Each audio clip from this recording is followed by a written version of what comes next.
on this.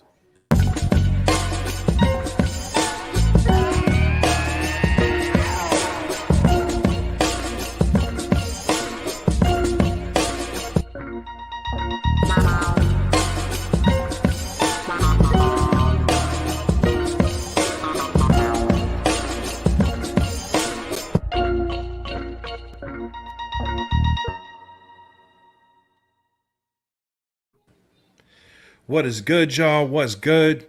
Welcome to episode 8 of the DadBeats Podcast. Once again, DadBeats, where we talk about the joys and challenges of being a creative entrepreneur and producer, musician, creative type. So thanks to everybody for tuning in. I got the brother King O. Caesar here, my illustrious co-host. What's good, man? What's going, everybody? You know what I'm saying? I said that a little wrong. It didn't come out the way I wanted it to. But welcome to the podcast, man. I hope everybody's having a great day. We're just getting the energy right today, man. It's been it's been an interesting week for me for sure, as far as like adversity and challenges, man. So I appreciate everybody who's tuning in, everybody who's going through their own thing this week, man.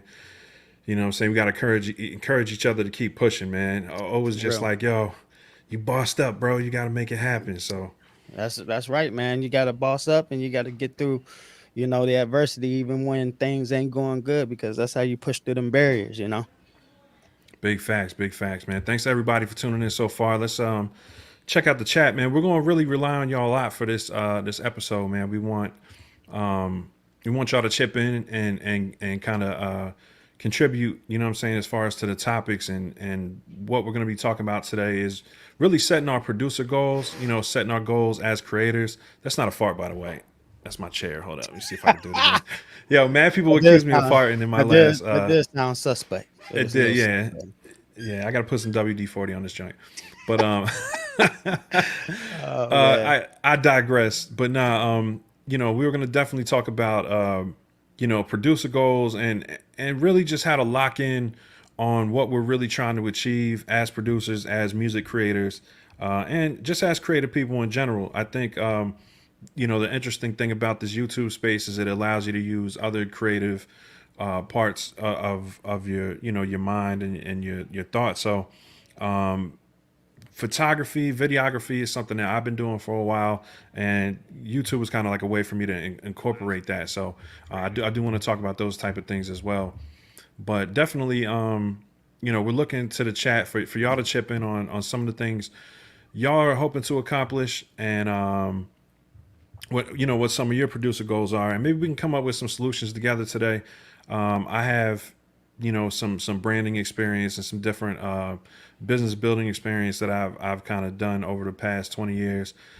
King O. Caesar as well, as far as putting together his channel, putting together just a lot of different projects. You've been doing recording and production for a while too.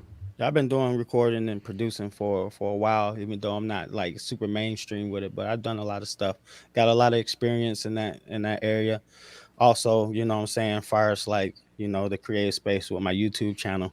Like a lot of people don't realize how much stuff goes into that. Like just putting all that stuff together and just the business of music and all that stuff. That's why having producer goals is important, because you got to get your stuff in line and stuff in order, and you have to have the information that you need, to actually strategically carry out what you're trying to do. So absolutely. Now getting right to it, and in the chat, you guys watching, let us know what some of your goals are as a producer. What are you trying to, what are you aiming for? Is it, are you trying to get platinum plaques? Are you trying to get placements? Is it a money thing? Are you just looking to lock in and make money? Are you looking to do more of the sound design stuff? What are some of your goals, like as far as a producer? What are you hoping to accomplish? And start with you. Have you thought about that? What are some of the goals that you have for yourself as a producer, and how are you working at attaining them?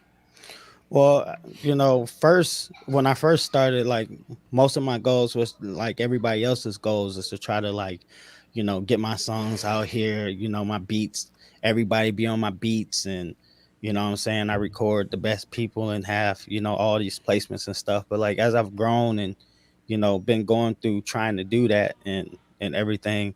And then like, working with a group, we had the whole group aspect of everything when I was doing. It's just a lot different when now that it's just me.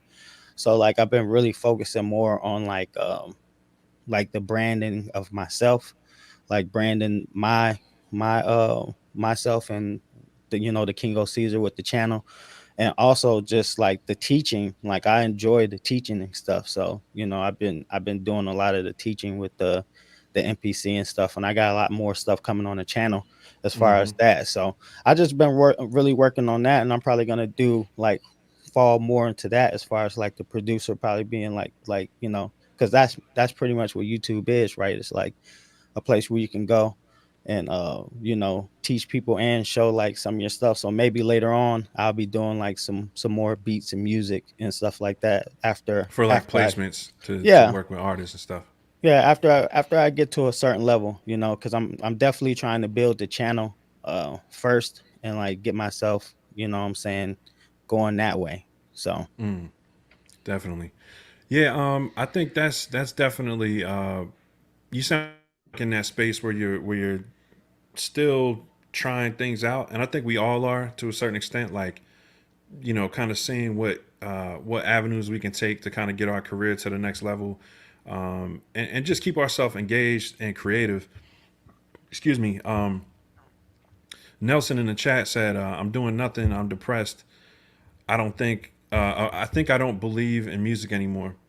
And yo, honestly, bro, I think that's something that never goes away. I think even the people that you think have it all together and have have everything worked out, it's very rare that people really are completely happy with where they are in their career. Most people are always looking for kind of like the next step, like just looking to kind of it's about freedom, right? Like we're looking to kind of yeah, create the way we want to create and be appreciated for it. And that's a tough thing to do. You know what I'm saying? Like it's definitely something that I would think a minority of producers actually are accomplishing. So yeah, I can definitely sympathize with you with the depression thing. You know what I'm saying? It's very easy as a creator to get in that space where you're depressed and you're not happy about the way your creative endeavors are going.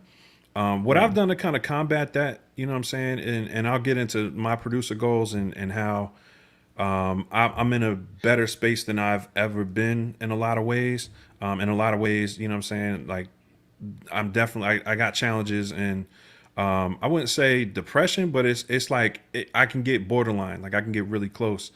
yeah, Really, where I'm at is I've kind of found like Caesar was talking about. I've found a way to channel my music goals, my music producer goals, take them off of working with other people. And because it hmm, used to be all about, I'm gonna make this beat for this type of artist, you know, um, I'm basically I'm gonna try to get all these artists on my on my beats, on my music, and that's gonna bring me my acclaim or my recognition. And that was for a long time. That was like I started making beats in like 2000, I mean 1997, and I was probably on that wave until maybe about 2008, something like that. So 2008, huh? Yeah, yeah, like 11 years. You know what I'm yeah, saying? I was really going hard. Like was trying to get placements. I was signing artists at one point. I pretty much I was relying on other people for my success. You know what I mean? And that's the challenge when you're working with artists and hoping to get artists on your beats and on the music that you compose. You're really relying on other people for your success, and that led to a lot of depression for me. You know what I'm saying? Like I was constantly disappointed. You know what I mean? It led to a lot of anger first, but then once the anger subsided, because I'd be mad at them first, right? It's like I bless an artist with like a whole album worth of beats, right? Like yeah, 10, 12, 15 tracks. And then, they would just basically either kind of, they would record a whole project or they would kind of get iffy halfway between, halfway into it. I had artists who didn't sign contracts with me, once I had committed hundreds of hours to them, you know what I'm saying? As far as yeah. I'll producing them, tell you, recording them. that stuff will take the life right out of you, man. Because Yeah. that's the whole thing with me. Is like, with my group, it was great. Like, we had stuff that happened where we split, and we kind of went our separate ways. We still do stuff together once in a while, but it's like, especially when you're working with other people and stuff like that, you just don't know who's serious, who's about it. You know what I'm saying? Like, with the team aspect, especially when we broke up, it was just like the energy was gone, man. And then, like, you Mm-hmm. don't know Mm-hmm. who's for real, because I knew when I got in the studio with my boys and stuff like that, we was gonna make stuff happen. But then we had problems on the other end as far as like doing the actual business part of it and getting like stuff going that way, because that's what me and my boy LZ, shout out to him, what I'm saying, we would try to like get our music and our our performances, and like so we could perform at these local bars and clubs and stuff, like the stuff that you do Mm-hmm. when you're starting out. Yeah. And it was just, we was always running into like problems with things like that, with the group aspect. But then, like, when you're not doing the group aspect and you're working with people that you never worked with before, then, Mm-hmm. like, like you said, you can give them like you can put in so much hours and then like not even get anything out of it, or people Yeah. don't even use the stuff. You like sitting here like, man, I just basically wasted a whole bunch of time, man. You know what I'm Yeah. saying? So And I attribute that, I've been through that plenty of times myself, and looking back on it, I attribute it to, I attribute that to not having laser focus. You know what I'm saying? mhm, Like being in that mindset where it's like, yo, I don't know what I want. I'm just trying to make something pop. You know what I mean? Like yep, that mindset of like, yo, kind of like you'll take anything. You know what I mean? yep, Like, yo, I'll take this, I'll take that.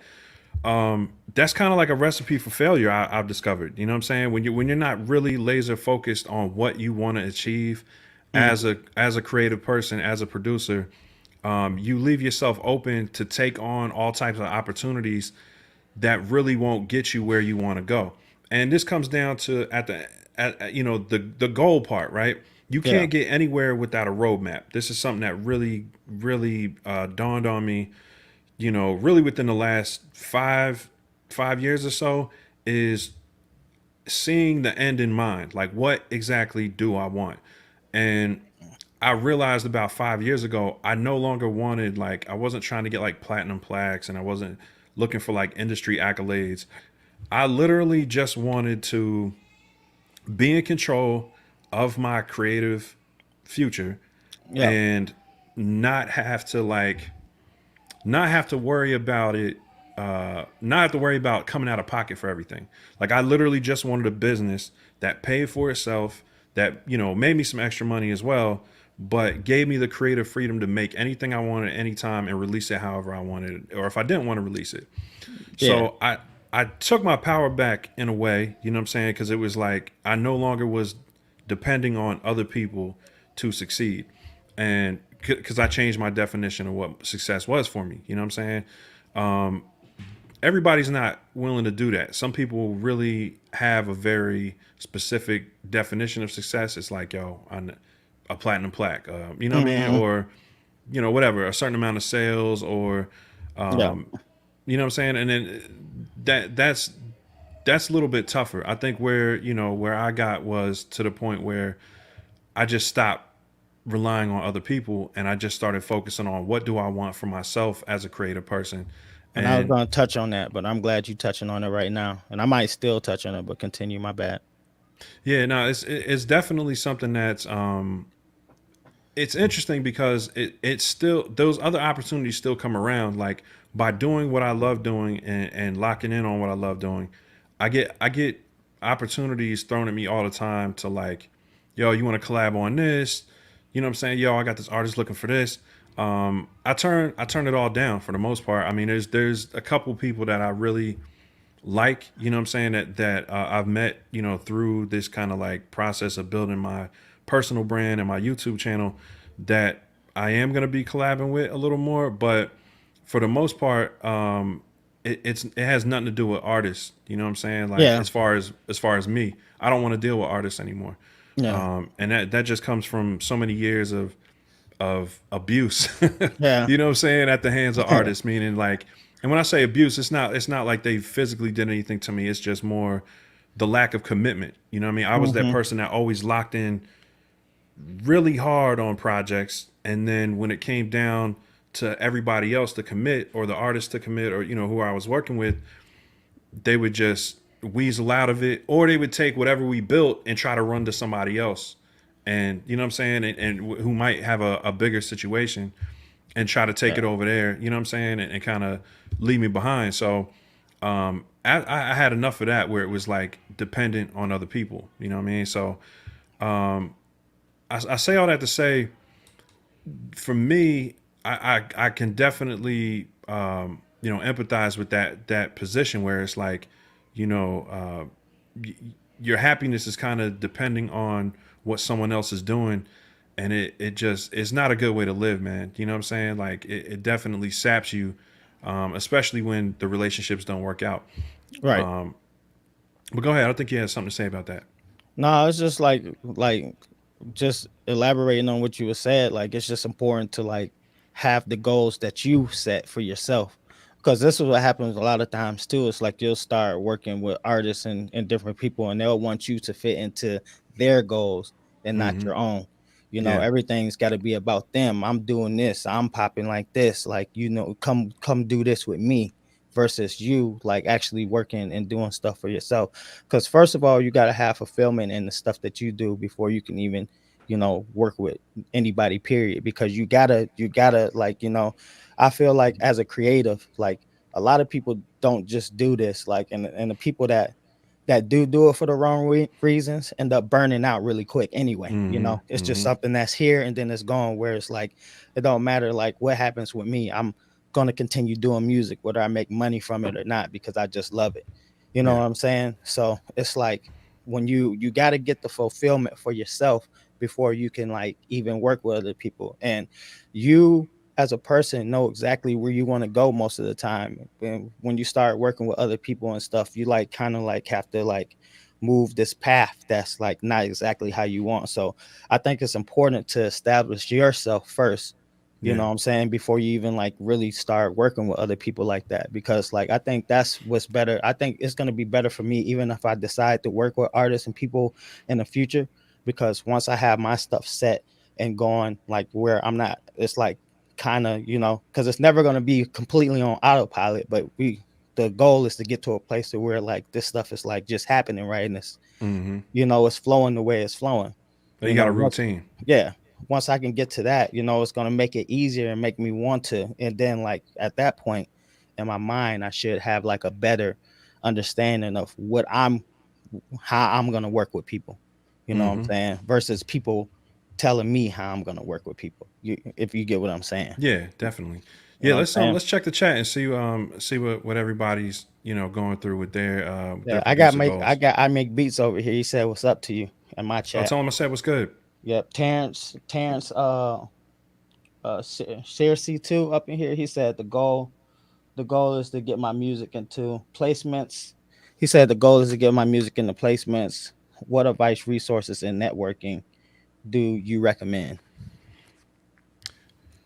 Yeah, placements are, I don't want to say it's tricky because that's kind of like clearly, you know what I mean, if it wasn't, everybody be would Yeah, be on. But I think the key to placements, a lot of people think it's having the hottest beats or being the most talented person, and that's really not what it is. I mean, it's you can not. tell, you can listen and look at what's on the charts or what's popping right now, and everything out there isn't good, clearly. Yeah, And there's definitely people you're more talented than who have placements, who are in good position as far as the industry. A lot of that stuff, and this goes with pretty much any creative field. A lot of the stuff you see kind of like on a large platform or a large stage is through a production company. So it's not like most producers are just walking up and you're not just walking up to like a platinum artist and pitching your record like, yo, check out these beats. That's very rare. That's not really going to happen. yeah, Most of the situations are going to come from people who already have years long experience and years long relationships with those people, and kind of building relationships with those people. Yep. So, pardon me, it's flying here.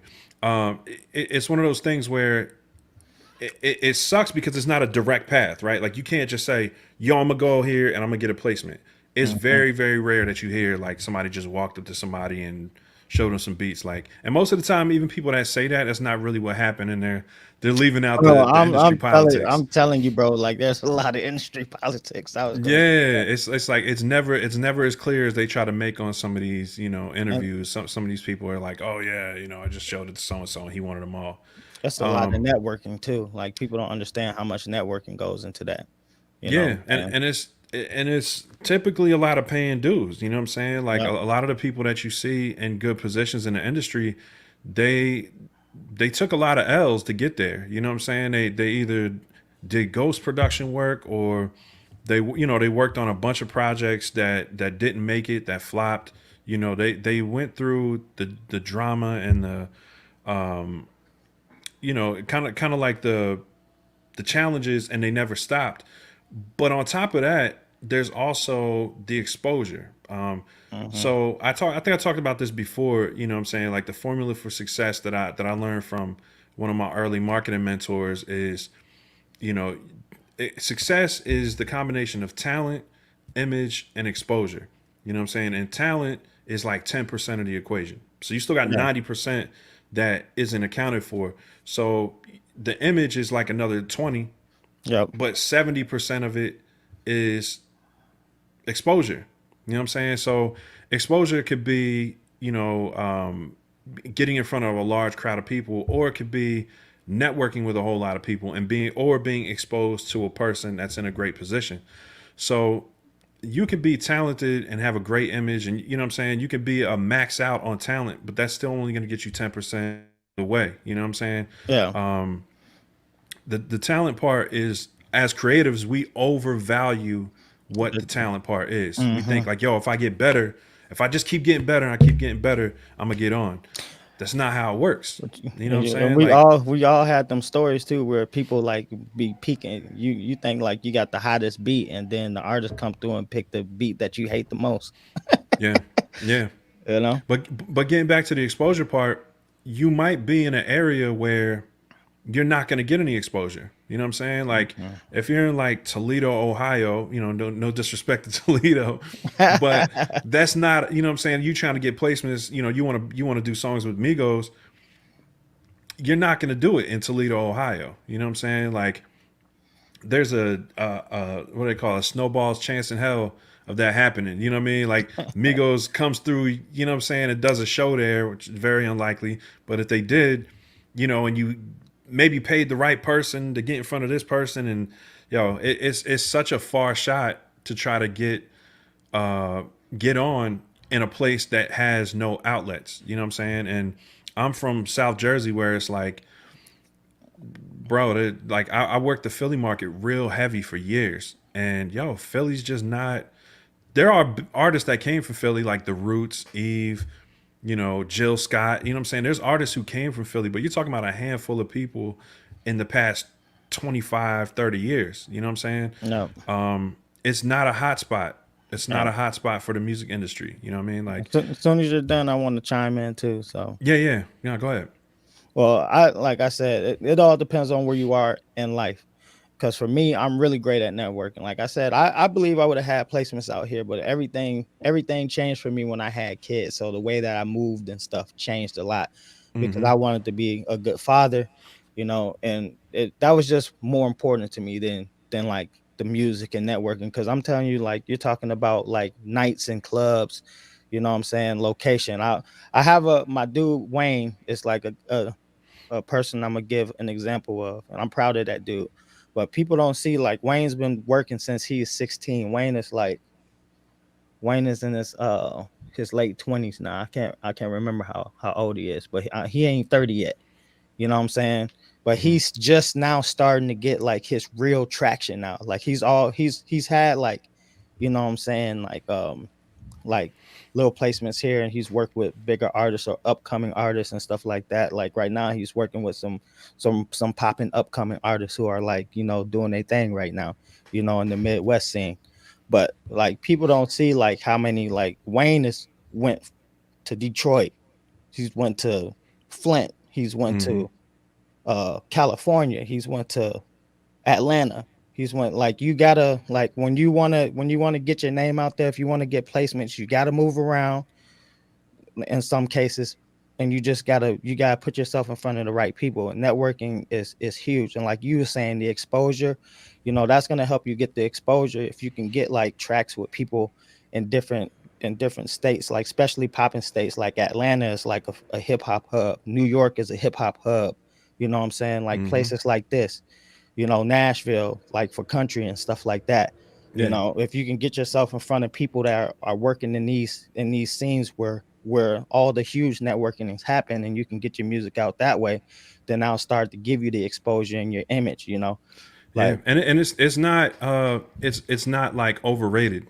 yeah. I was like I said, I was in like Philly, South Jersey, Philly market. Basically my whole life. I lived out there for 25 years, and as far as like as far as like people who came from that area recently, really only the homie Cardiac, producer that I mean he's got a ton of placements now, but he's a perfect example of a big fish in a small pond, right? Like, pardon me, the slide's really on my ass.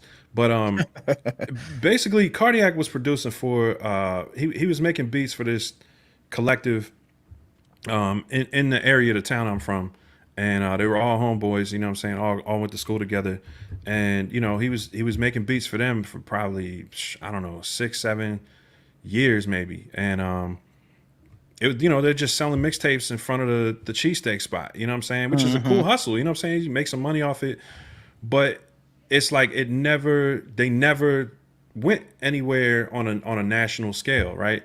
So Cardiac started sending beats to Philly, you know what I'm saying? That was the nearest city to us. He did some joints to like Freeway. Freeway was kind of like, he wasn't at his biggest at that point. It was like after the Rockefeller days.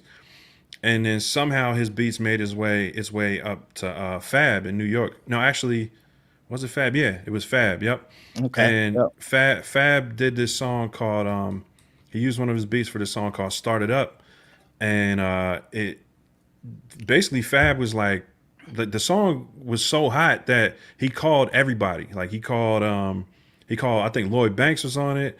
Uh, who else? Swiss Beats was on it.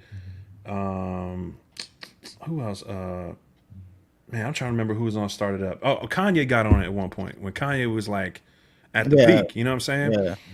So the song just exploded. I think there was like even bigger remix that had like I don't know, it might have been Hove or somebody on it. So it turned into this huge record in New York City. And then I think next after that, Lloyd Banks called him to do a record, and then it was a rap. He did like Lloyd Banks' whole second Yeah. or third album. You know, what I mean, Hunger Hmm. for More too. I think it was. And then it was like after that, you know what I'm saying? You could just see the phone calls started coming in. He started doing stuff with Rick Yeah. Ross, Dice Pineapples. Like, yo, my man Hmm. got classics, bro. And Yeah. and and to this day, I mean, he just did records on her new album. I mean, the Oh, dude is that's my getting baby, by the way. yeah, no, I mean he's like R&B pop placements, like that's where but he moved to LA. You know what I'm saying? He Yeah. moved to LA. I want to say it was probably 10 years ago. Well, see that he Um, was smart though, because like when he started to get that buzz, he realized that if he wanted to keep it going, to keep the momentum going, he had to move to a place where the stuff was happening. LA is another spot that's like huge for like like yeah, anything entertainment. You know. yep. And I saw that, and it kind of inspired me because I wasn't really making music at that point. I was more into the visuals, like photography and video, and I was shooting music videos for people. So I was like, yo, man, you know what I'm saying? I got to get out of this small pond. So I left Jersey, you know what I'm saying? And I came down to Atlanta in like 2013. Hmm. And it was mind blowing because I was seeing people come into town. Um, I was seeing people come into town, go to the same studios as the artists I was working with. Because I was working with a whole bunch of like artists that were, I guess you can call them local, but they were from like Alabama, they were from like Mississippi, different areas around Atlanta, and they were coming to like work on their career. You know what I'm saying? Yeah. and they're in these kind of like small time, I don't call them small time, but they're, they're paid studios, but they might be like 35, $40 an hour, nothing too crazy. Yeah. But they're in there, and then they're running into these people, and then like literally a week or two later, 3 weeks, 4 weeks later, that person's song is hitting the radio. And I watched it happen with directly with what's the kid's name? The two kids, No Flex Zone. Ray Sherman. Sherman. Ray Shrimmer. Yep. Yeah. Yep. We They was in a from they session, from where I'm from. They from where I'm from the Mississippi, city. right? Yeah. Hmm. Yeah, yeah. So like, I was working with an artist who's from was it Alabama? I gotta remember. I can't remember where he's from, but it was one of the southern states down here. And he was in the studio, and in the next studio down from Ray Sherman, they hadn't blown up yet. And he took a couple pictures with him or whatever. And No Flex Zone was starting to hit in the clubs down here. You know what I Yeah. mean? So, and it was like 2 weeks later after he took this picture with him. I think Nicki Minaj jumped on a No Flex Zone remix, and it Hmm. went national, like Hmm. national. And Yeah. then it was gone. Then it was gone. Like then Ray Sherman was like huge. You know what I'm saying? They were Hmm. like the next crisscross. So I watched it happen with them. I watched it happen with man, my memory is crazy right now. I need some ginkgo or something, man, because there was a few artists down here I was watching that that started taking off. So after I saw it happen about 3 or 4 times in the first year that I was here, and it's like this because I was working with a lot of one of my homies is one of the bigger DJs out here, and a lot of the guys that were coming up to visit him at the DJ booth, they were kind of up and coming. They were taking off, like, you know what I'm saying? And 6 months later, their songs national, you know what I'm saying, on all the video shows, on all the radio shows. So I say all that to say, like, changing location is so underrated. Like, I Yeah. mean, a lot of people do it because they realize, but it's not like it's not like something that people are just making up. You know what I'm saying? Like the people Right. who do change their location and they go where things are happening, they do win a lot more. But It's a if fact of life. it is, and you just got to think about it. If you're a fisherman, if you're trying to catch fish, are you gonna go to a pond where there's no fish? No, you're Right. gonna go to the pond where you know all the fish is at. Like that's they have all this technology for fishing and stuff.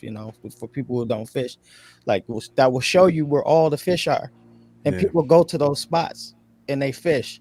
So if Yeah. you're fishing for placements and stuff like that, how are you gonna get it? Like, you know what I'm saying?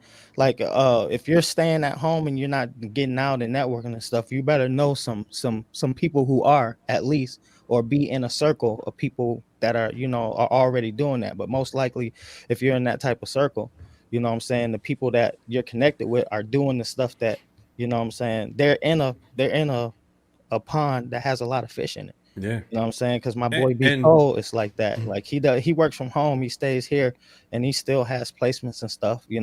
But he knows people who are in moving around, and he works with yeah. those people.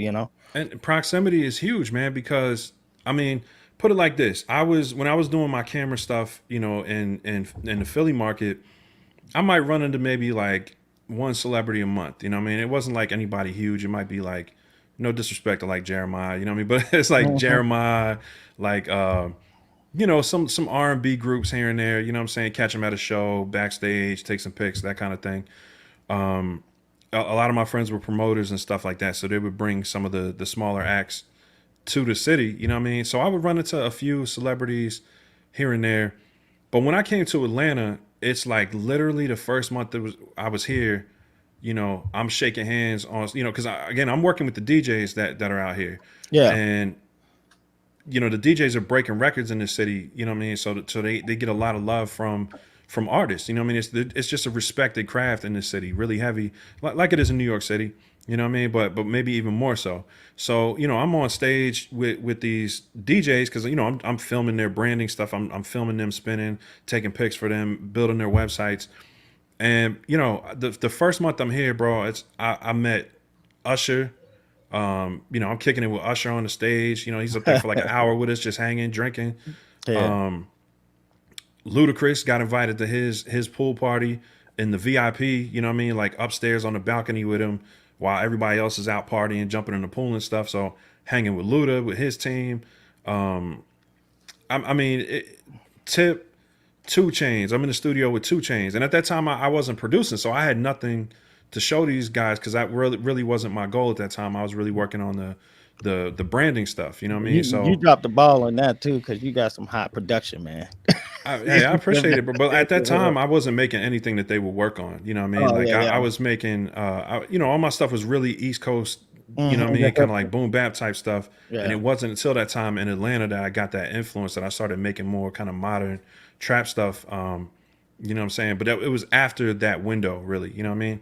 And I Yeah. don't beat myself up about it because that really wasn't my goal at the time. But excuse me, the only reason I bring it up is because had I wanted to go after placements, it I was definitely in the right place. Like I Yeah. was literally hand to hand with these people, and I could have literally asked them. It might have been a stretch on some. You ask Usher like, "Hey man, you mind if I email you a couple beats?"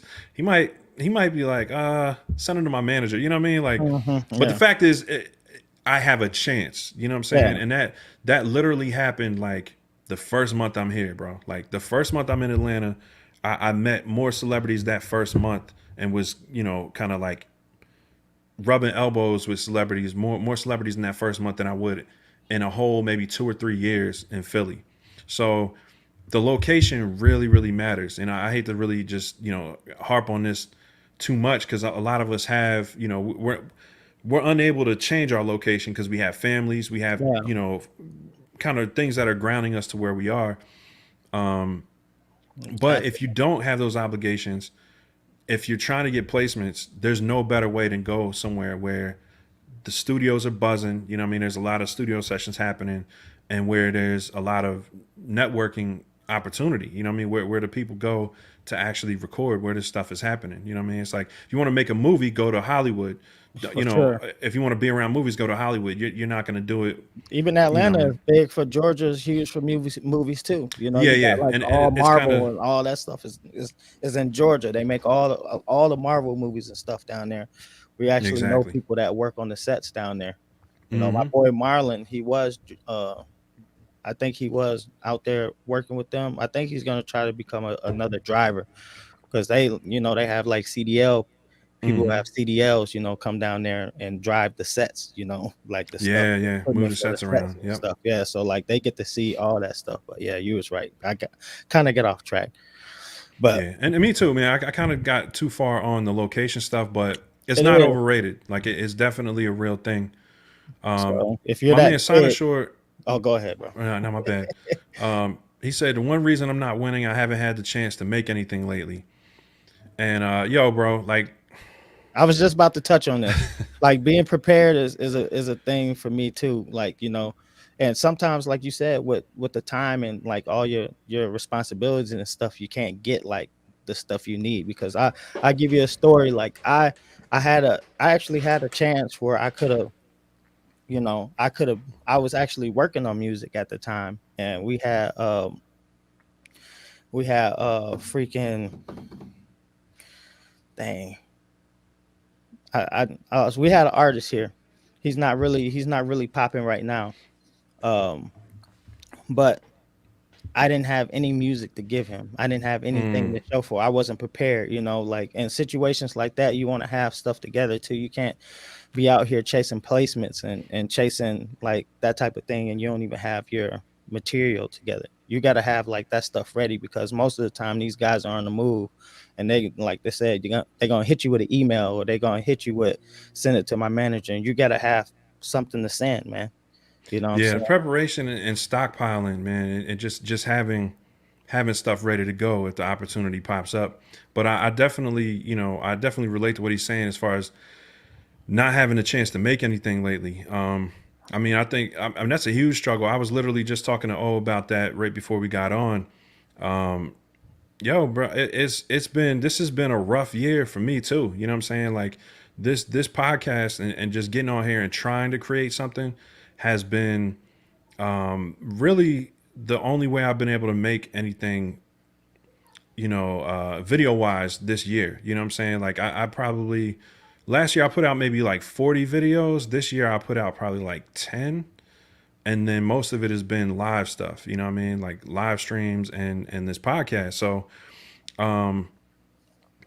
not having a chance to make anything, especially when you have kids, is a real issue. And yo, bro, you're not alone, man. Like we all struggle with it, man. When you got obligations and responsibilities, it's really tough to actually get in there and stay productive. I think the for me, what's been getting me through where I haven't allowed myself to get in a low place about it is I've just tried to find ways to make something and not beat myself up about it. Whether it's, Oh, for me, I haven't had a chance to make a whole bunch of beats. Like I've used my Live 2. This is crazy because I've used my Live 2 this year like 4 times, bro.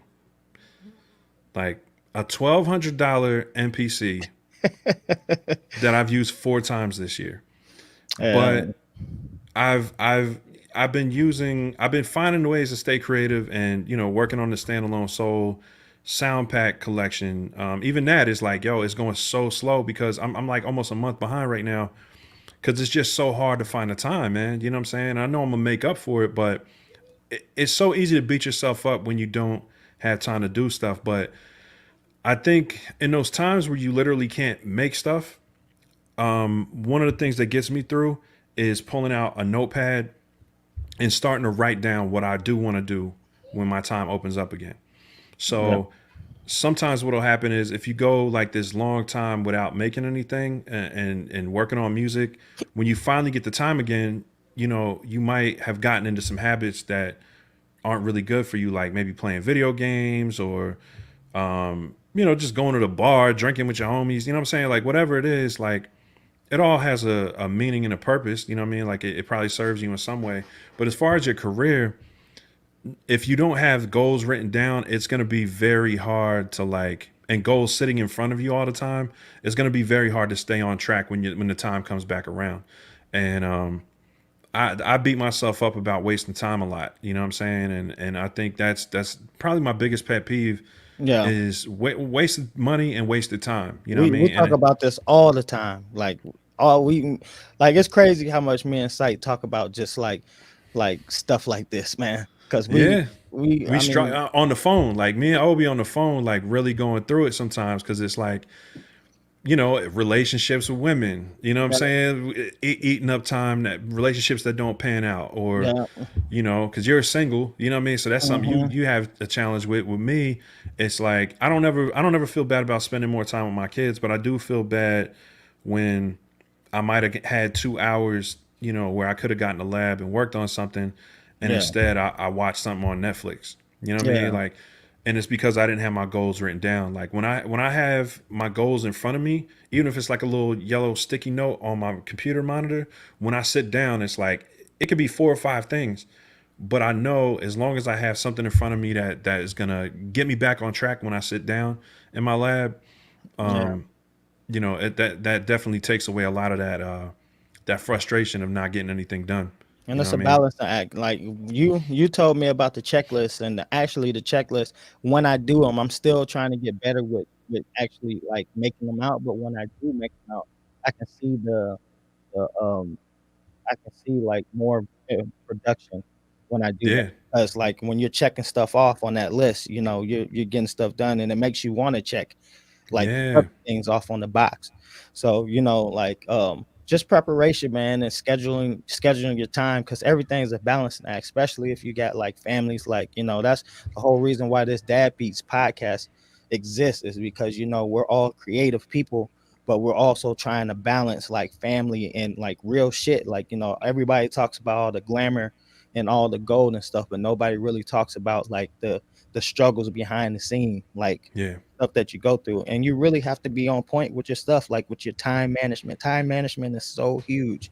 You know what I'm saying? It's just crazy how much time can get away from you if you really don't pay attention to it. That's why you have to yeah, block time out. That's why you have to put in, you have to have times where you do this and you have to have times when you do that. But you know what I'm saying? It's never gonna always work out perfectly the way you want it, but you can pretty much like try to keep yourself on track if you have a schedule set out. If you don't have no yeah. schedule set out, it's almost impossible. Yo, I'm gonna be honest with you, bro. I hate scheduling because, you know, the reason I hate scheduling is because I can't schedule. I Yeah, personally I can't schedule because my wife, her schedule at work varies, right? So like yeah, this week she might have off Tuesday and Wednesday. Next week she might have off Saturday and Tuesday. You know what I mean? Like yeah. my schedule has to revolve because, you know what I'm saying, like basically her days off is when I get most of my work done. Mm-hmm. You know what I mean? So it's like it's been for me the past few years, and you know, you guys can probably see it with my channel. That's why my channel is so inconsistent because it's almost impossible for me to schedule. You know what I mean? Just with the way my life is set up right now. And yo, it drives me crazy, honestly. You know what I mean? Because it's one of those things where if I know for sure I own my own business, right? But I know for sure I can make $6,000, $7,000 in a month with my business, right? Like on a good month, Mm-hmm. which I don't know if I put in the amount. If I look at the amount of hours that I spent, I might have spent like 40 hours total the whole month working, right? And I Right. can make like 7 grand. And for some reason, you know what I'm saying, when it comes to my family, like people will not take my business serious. Like in a sense of if I'm in my lab working, I'll get knocks on the door. Can you do this real quick? And it's frustrating because like if I went and worked a 9 to 5 job, and I don't care if I was working at McDonald's, I can go work at McDonald's right now and make, I don't know, $8 an hour, and nobody in my family would bother me. Yeah. They would respect my eight No. dollar an hour job more than something that pays probably 10 times as much. You know what I'm Yeah. saying? And that's just, So that's just crazy. But you know, that's just the worker bee mindset that we've been programmed to do. And that's another whole different subject. But that's what it yeah, is. That's what it yeah, is. The and it's entrepreneurs suffer when it comes to that. yeah. So the reason I'm telling y'all is because it's not just because your brand hasn't taken off, or you know, you're because you're not at a certain level of success. Honestly, as long as you have your own thing and you're not working for someone, for some reason, like 99% of people are not going to respect what you have as much as they would some if somebody else had it. And it's the craziest phenomenon. But when you have your own business, it doesn't matter if you're making $1 million a year. Like, yo, people are gonna not respect your time like they Yeah. would if you said, I'm going to work. Yeah. Oh, okay, I'll leave you alone. You know what I'm saying? They would respect you saying I'm going to work, but you say, Hmm. yeah, I'm working in my office. You know what I mean? So that, yeah, like you said, it's, You it's s- kind of a whole nother subject in a way, but you still it push through it though. You know what I'm saying?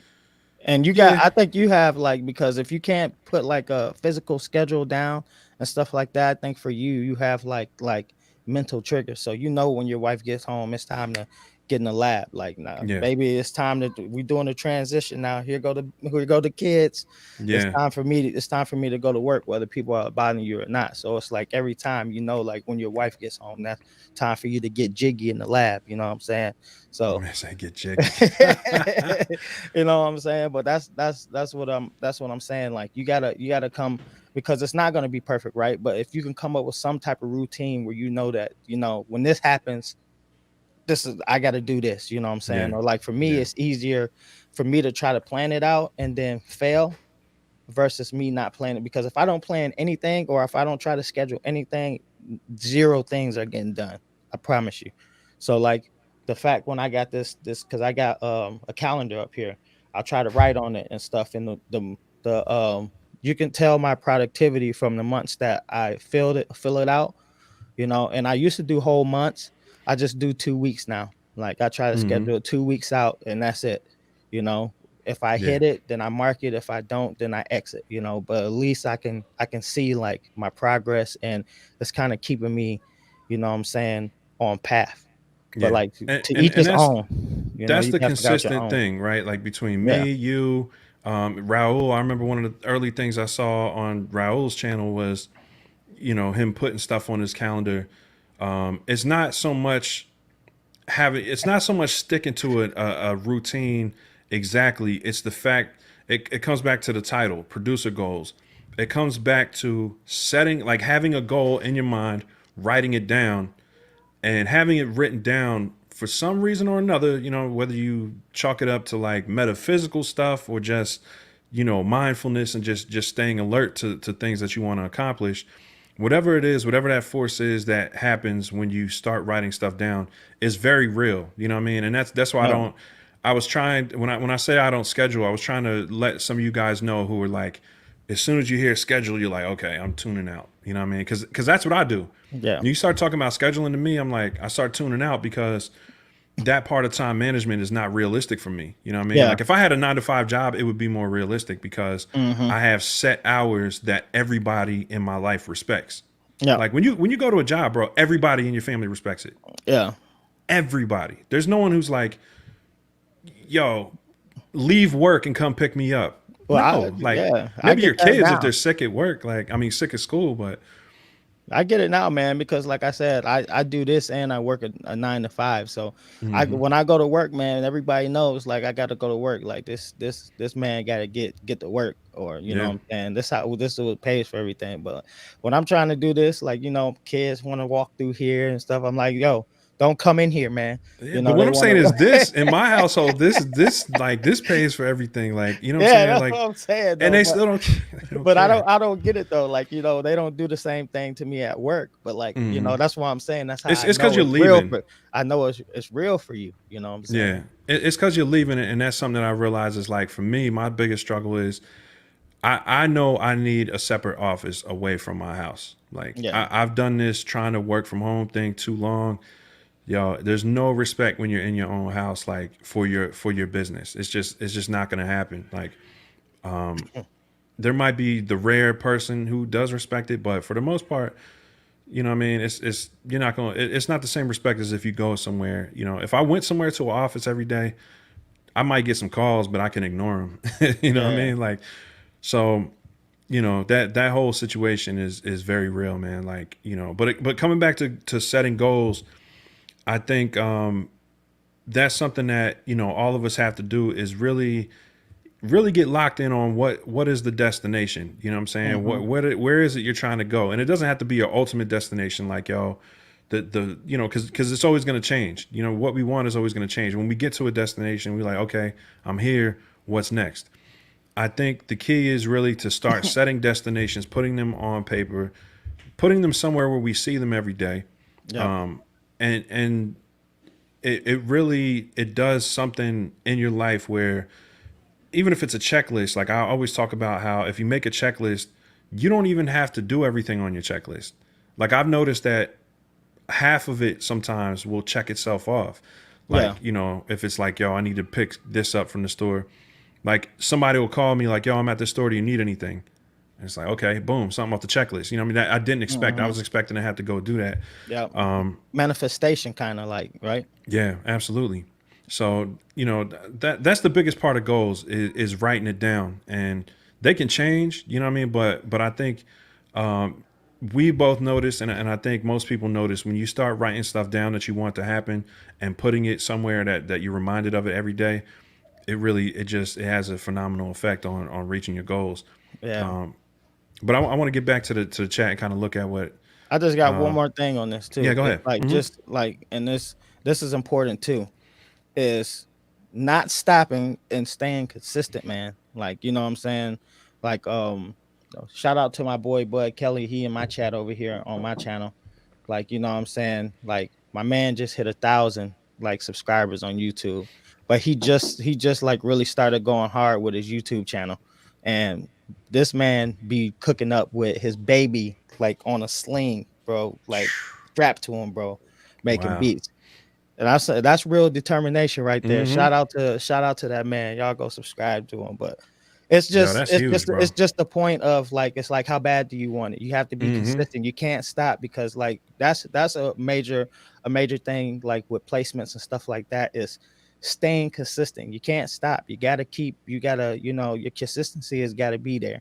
Like with consistency comes progress. There's always progress when you're staying consistent,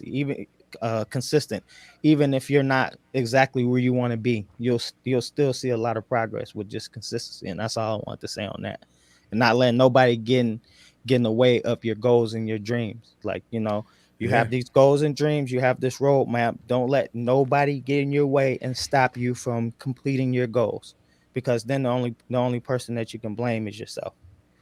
That's a That's fact. real. That's real shit. So And I wanted to get back to something that PBB Beats brought up. I think he was talking about his follower count. Let me see. Yeah, he said this week has been depressing too. I'm trying not to care about subs and shit, but last weekend I got 100 subs, mostly off a beat making video. Woke up Monday with 98 again and made it to 100 again. One thing that as far as YouTube, I think a lot of people put, and I think you say it later on. I shouldn't care about subs and numbers and stuff. I think we all like them, you know what I'm saying? But subs are what we call a vanity metric. Like mhm. subscribers are something that they might make you feel better, but they don't. And I'm telling you from experience, like they don't correlate Yeah, to goals like income. more So of a popularity contest type deal. yeah, it's more really, and not even really popularity, Yeah, because you can have for instance, only 23% of the people who watch my videos are like actually subscribed to my channel. So you can take that as, oh man, 80% people don't like me, or you can look at it like, man, I'm reaching 80% new people every time I put a video out. yeah, So the popularity thing is it's not necessarily true. You know what I'm saying? You would think that somebody has more subscribers is more popular, but you can have someone who has you can have a video that has 1 million views, but and you have 100 subscribers. You know what I'm saying?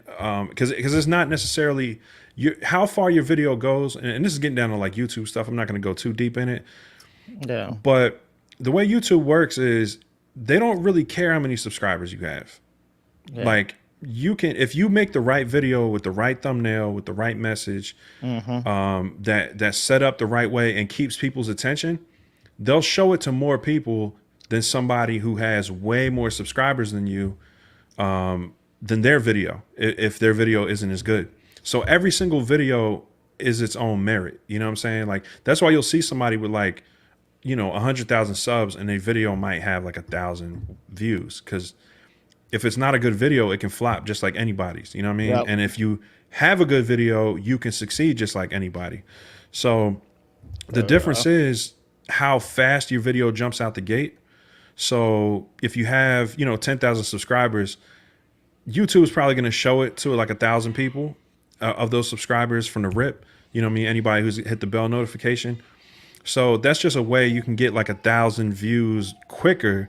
But if the video isn't good, YouTube's still going to stop showing it to people, just like if you had 100 subscribers. So subscribers is definitely something you don't want to dwell on too much.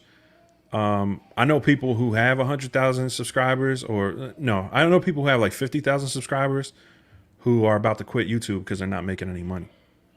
yeah.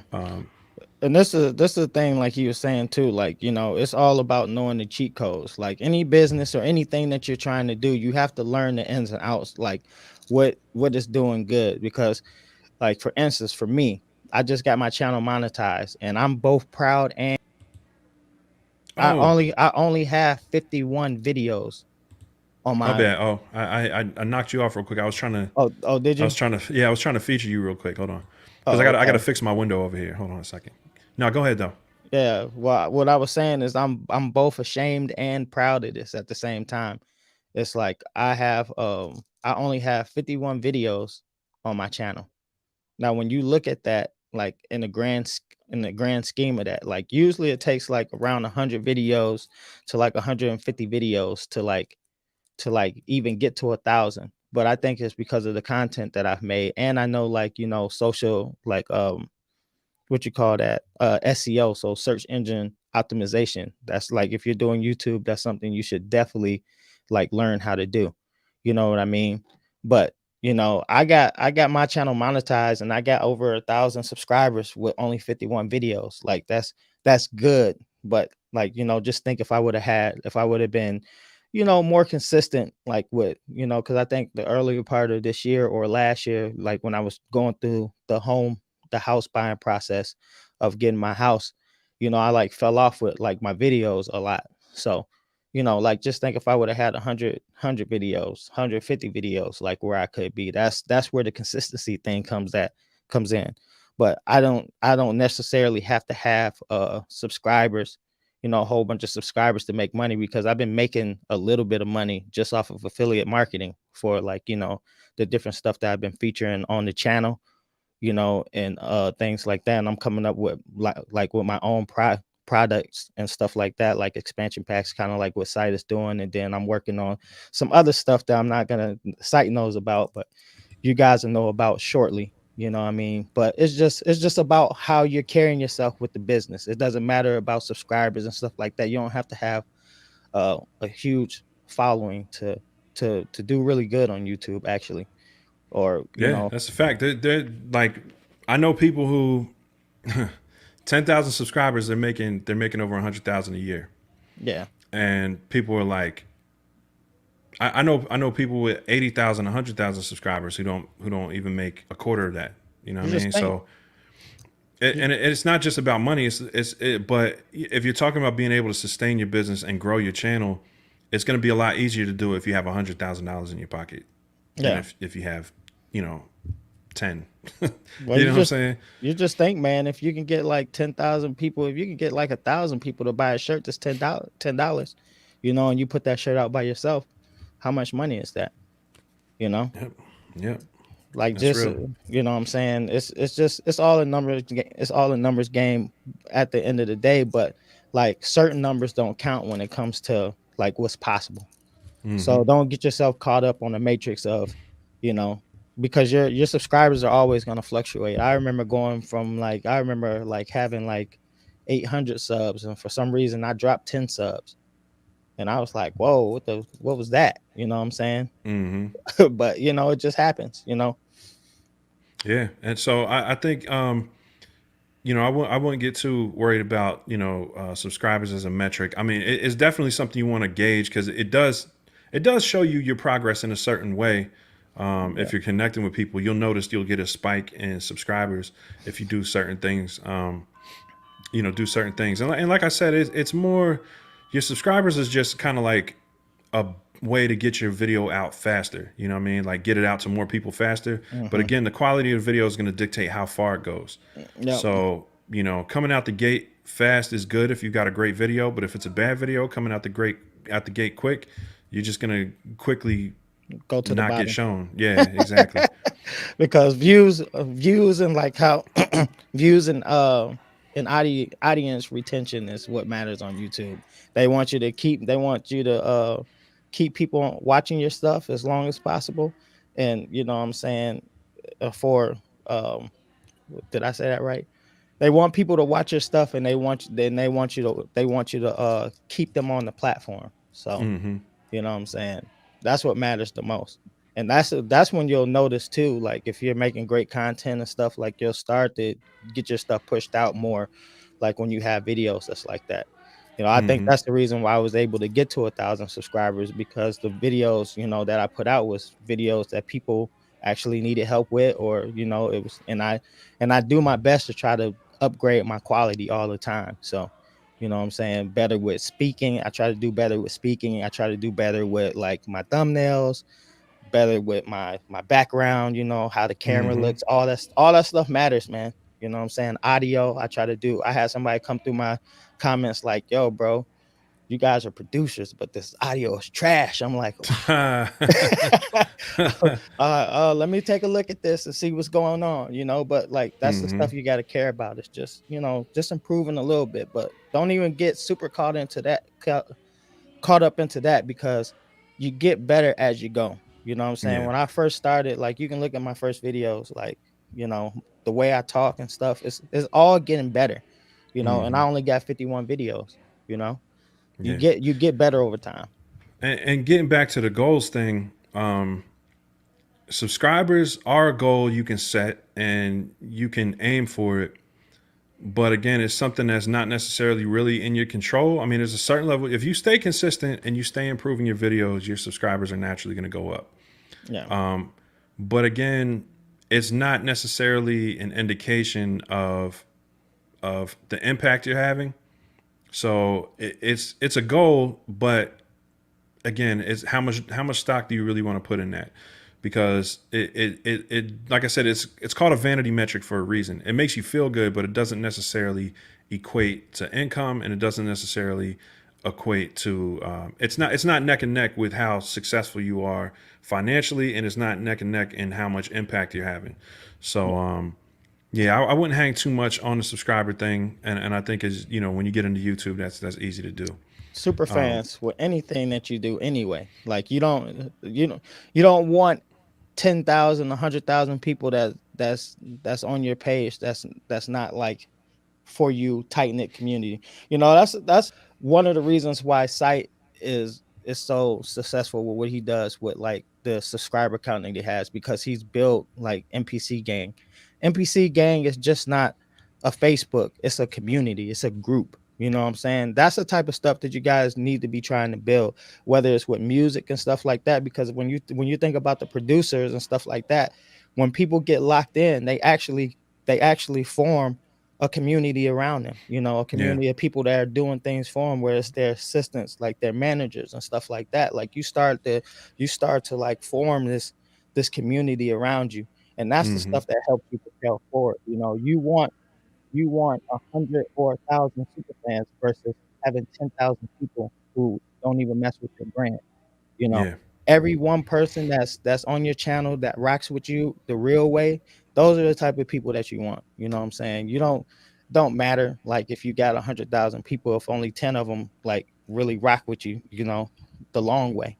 And that's, you touched on something that is a very major goal, and I'm gonna click on a couple comments because I think they relate to it. All right, so we got a Mexim talking about do you think beat battles help a lot with exposure? And then right below that, I think it's Jorge. I don't want to mispronounce it, bro, if it's George, but Jorge, that's what I was gonna say. I live in a small town in Kansas, and I feel like it makes it hard for me to connect with artists and get my material out there. All right, this goes back to what you were. Come on, man. Oh, it's Halloween. Yeah. My bad. Hey, what's up, man? This is young Chase down Look at the here. turkey. Y'all going trick or treating? Turkey. She made my baby girl a turkey. All right, come on, big man. Daddy got to finish the show. Y'all going out now? They look cute though. The kids are out now in the neighborhood. Thank you, bro. Yeah, they said they were going out. Okay. They look like they ready. So yeah, they about to go go. trick or treating. They ready to get it in, man. Oh man, yeah, that's. I have a problem with my son dressing up as any type of cop, even a dog cop. But that's neither here nor there. That's my old school jersey right there. But well, now where was I? Oh yeah, community. Yeah. All right. So both of those things revolve around community. Beat battles are a local community in your area. You know what I'm saying? Like usually you can start them. You know what I'm saying? Or you can help. You can link up with other producers and start putting those together. Or if you know people who already have beat battles, going to them frequently, getting to know the promoter, getting to know the people who put it together, the other producers, that puts you in a community that most times, again, going back to my man Cardiac, he was doing the battles with I Standard a lot. And I don't know how much that led to his success because, he was definitely already heading in the direction. Like he was making great music. He was constantly improving his craft and he was always networking, but I'm sure it didn't hurt. You know what I'm saying? So even if I know for sure that it linked him up with a couple other producers who were already established. Cause I did one of them and I mean, there was three established producers who were judges every time. So beat battles are definitely help with exposure. Yeah. Again, it's not about locking in on one thing. It's about kind of doing as much as you can. You know what I mean? So being a part of that community with the beat battles, getting involved as much as you can. Yeah. People like to work with people they like. So if you go to the people who are putting the beat battles together, if they are legit, like meaning they really are connected, they're going to be great people to build relationships with and to help out. You know what I mean? I'm not saying spend all your time helping them, but I'm saying like, they might need somebody helping them, put up flyers, you know what I mean, put up posters or something, you know what I mean, Yeah. like on like a Saturday night where you're not doing nothing but chilling at the crib. Yep. You know, so going out for a couple hours and hanging up flyers is going to put you in a better position with them. So those type of time investments, I feel like are worth it because, yeah, it definitely leads to exposure. Yeah. Going to what Jorge was saying, it is hard, man. Like if you're in a city where there's not a lot of exposure and there's not outlets, you know what I mean? Like I call them outlets. Like people talking about the plug. Yeah. What's a plug if you don't got no outlets? Yeah. You know what I'm saying? So, Look. you know, in those cities where you don't have performance venues and you don't have like a thriving music culture Yeah. and music economy, you know what I mean, where people are actually making money, it's going to be tough, man. You know what I mean? So in those cases, which is kind of where I'm at, you know what I'm saying? I'm outside of Atlanta. I could go to the city and start going back to the studios and trying to get placements and stuff, but you know, after Bankroll Fresh got killed at the studio out here like a few years back, and rest in peace to Bankroll, I don't, I'm good. I'm good off the studios. You know what I'm saying? Like Well, I got a see, family now. It just, to me, it's not worth. well, see, people be missing like the biggest thing though. Like for Jorge, I hope I'm saying it right too. Like if you're a producer in 2021 and you want to get your stuff out there, you're looking at the number one place to build a community right here on YouTube. Yeah. So there's your answer right there, bro. If you're in a small town in Kansas and stuff like that, if you can't get your music out that way, then you can start building connections this way. This is still a place like, I would have never linked up with Sight, Matthew Stratton, I Make Beats, all the people that I'd be doing stuff with if I never started YouTube. And in a sense, that's kind of like being in like in a big city because, YouTube is a place where people go all the time. So you know what I'm saying? Like if I'm networking and I'm getting myself in front of like different people audiences and stuff, like vice versa, when you're networking with people, there you go, man. You get your beats out there, somebody sees your stuff. Now you're linked in that way. Because that's been happening a lot too, especially with like the TikTok age and stuff, like with all the things that's going on. If you want to build a community and get your stuff out there, it's just not going to be the same as the traditional way, and it might not feel the same because you're not going to be around the people that but it's still a really great place to build a community. And you might figure out that once you start building your community like this and stuff like that, your goals might change and like what you want to do. You know what I'm saying? Yeah. Because you'll realize like the placements and stuff like that don't really matter as far as like what type of money you can make too. So like a lot of people put themselves through a lot of stress and strain trying to get like placements and like be around like all that stuff. Cause like I said, you got to pay dues. You got to do a lot of networking, man, a lot of political stuff, to get yourself in these networks with these people. Like sometimes, you Yeah, gotta, sometimes if they're established, and yeah, that's the thing. Like, I don't know if you guys know like Murder Beat's story or whatever, but I mean, dude is from Canada, and he made some of the biggest hits for Migos, like in Atlanta. But that's when they were kind of coming up, you know what I mean? And a lot of it is, he genuinely liked what they were doing. You know what I'm saying? Me personally, I'm like not a big Migos fan. I wouldn't hear like early Migos, like I like Fight Night and all them stuff. They were like funny songs, but yeah, they weren't like, you know what I'm saying? It's not like something like I'm gonna just ride around bumping, but that was his type vibe. Like that's what he was really into. So he started sending them beats like when they were just kind of getting started. And I think that's the key, man, is to link up with people on the way up who you see potential in, who you really rock with. And I don't think without reaching out to people on the way up, he definitely wouldn't be where he is now. You know what I mean? Like is that eventually he started going down to Atlanta, but you have to make the initial connection first. mm-hmm. Like you can just go somewhere, but I think at the end of the day, it's good to have contacts before you go anywhere too. Yeah. So use the internet, to just make that initial connection. And once you get in a position where it's like, okay, I'm about to go on a trip. I got some extra money. I got some vacation time for my job. Let me just shoot down to Atlanta or whatever, LA.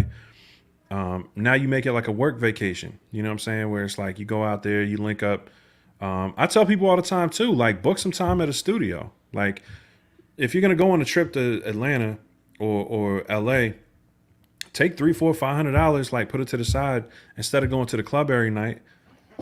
Book studio time every night. Book $250 in studio time every night. You know what I mean? Book because you know if you're planning to go out and spend that money in one of these cities, like on some tourist stuff, you might as well go where you love being and make some music in a you know in a nice studio. And then it's different when you had the session is yours and you're inviting artists to come through, because then they're coming through like, oh man, you know what I'm saying? Like, Syke got a session at Hot Beats tonight. You know what I mean? Or Green Tree Sound, or you know whatever the studios are out here now.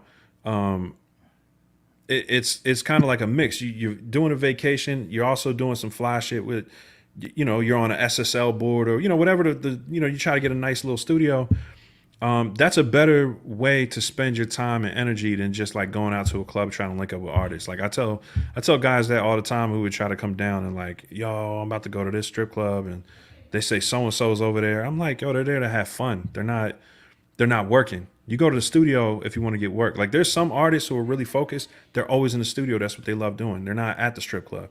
So if you want to get work done and you want to link up with people who are working, go where they're working. Go to the studios, book sessions. You'll make, you know, good relationships with the engineers. You'll make, you know, and like I said, you know, you'll run into like a Ray Shremmer before they blow up. You'll run into, you know, different people while they're still on the come up, because when people are looking to come up, that's where they are. They're on that second level where they're not recording at home. They're recording in the studio. They have some type of budget. So now you're talking about a place where you're going to be able to sell beats. You know what I mean? Like you have a much higher chance of being able to sell beats if you're somewhere where people are already paying for studio time. If they're spending $250, $300 a night on studio time, they have no problem spending $200, $300, $500 on a beat. You know what I mean? So, you know, it's definitely just thinking, just trying to be smarter about where you're putting your money. You know what I mean? Yeah. French Montana, I finally thought about it. Like that's the artist. Like I met him before he his the song that he freaking dropped that went crazy came out, man. He was on the party bus. I didn't have nothing to give him, man. Nothing to give him. I wasn't prepared, bro. French Montana, bro. The only thing I can remember is that man's chain, though. That boy's chain was on something else. It was on a different level. So he must have been doing something right. But yeah, man, I had a question in the chat too. What it's like it says, do you have television show placement experience? What was it? Show. So they're basically talking about placements for like TV and stuff. Those are different. And if you want to get those, man, you got to plug in with like, you know, the production or like the music managers and stuff of movies and TV shows. And if you want to find out who those people are, I actually did some research on this. IMDb is a place where you can go and get ratings, but they'll also like show you like who all is a part of like a project. So when you go look up these movies, if you go to IMDb, you can look up like and it'll show you like the producers, like the cinematography managers, the people like doing that. So you want to look under like the music stuff. You want to find who the music managers are, and then you can start networking that way. Usually they'll have like their names, and then you can search them and like get their emails on LinkedIn. Like you can connect with a lot of these people on LinkedIn. So if that's something that you want to do, you know, that's a way to do that. Yeah, that's one way to do it. All my ASCAP credits are from sync licensing. So basically, because I don't have like any major music placements. Like I didn't really pursue that, you know, after like 2008. But I did do some sync licensing. I had stuff on BET, stuff on MTV. MTV all around the world. It was like MTV Europe, like all over the place. So I did it through this company. They're no longer around. I think I submitted some stuff to them. They were called man, I totally forgot what they were called, man. But last time I looked them up, they didn't exist any longer. But there are these kind of third party companies that you can send your music to, but you have to split your publishing with them. Yeah. So that's kind of the hustle. You know what I'm saying? Like you're giving away 50% of your publishing on those sync licensing agreements. But some people have a lot of success with it. You know what I mean? And I think having, your man on here to talk about that. That's what I was just about to say. I'm trying to get a guy, you know what I'm saying? I don't know him like that great, but I know people who have great you know what I'm saying, like relationship with him. And I've talked to him a couple times. But What's his name? he would Tommy Prophet, man. Tommy Prophet, yeah. That guy is like, if you look on his website, I think it's tommyprophet.com. Like you can see like all the people he's worked with and all the like basically his accolades as far as like placements and like the music industry and television and TV. The guy is like films, games, like he's like got Call of Duties so much stuff out there, bro. Like, I'm trying to get him on here because he would be like the perfect person to talk about that stuff. So I just got to reach out to him and see if we can get him on here, but hopefully we can. So. Absolutely. Yeah. Tommy Prophet, man, if you happen to catch this, man, we'd love to have you on. It's a long shot, but you never know. But man. Yeah. So, and that's what we're trying to do. You know what I'm saying? We're trying to bring, more people who are experienced in certain areas of the industry to share their information. Because we don't know it all. Like, honestly, we're both like as much experience as we have and stuff. We don't know everything. We're figuring this stuff out too. So yeah, but if you look up sync licensing companies, that's what it's called when they sync your music with film with the video project. It's called synchronization or sync licensing. So basically, you license your beat to be synchronized with a film, and that's definitely a way to make like there's people that really make a really good living doing that.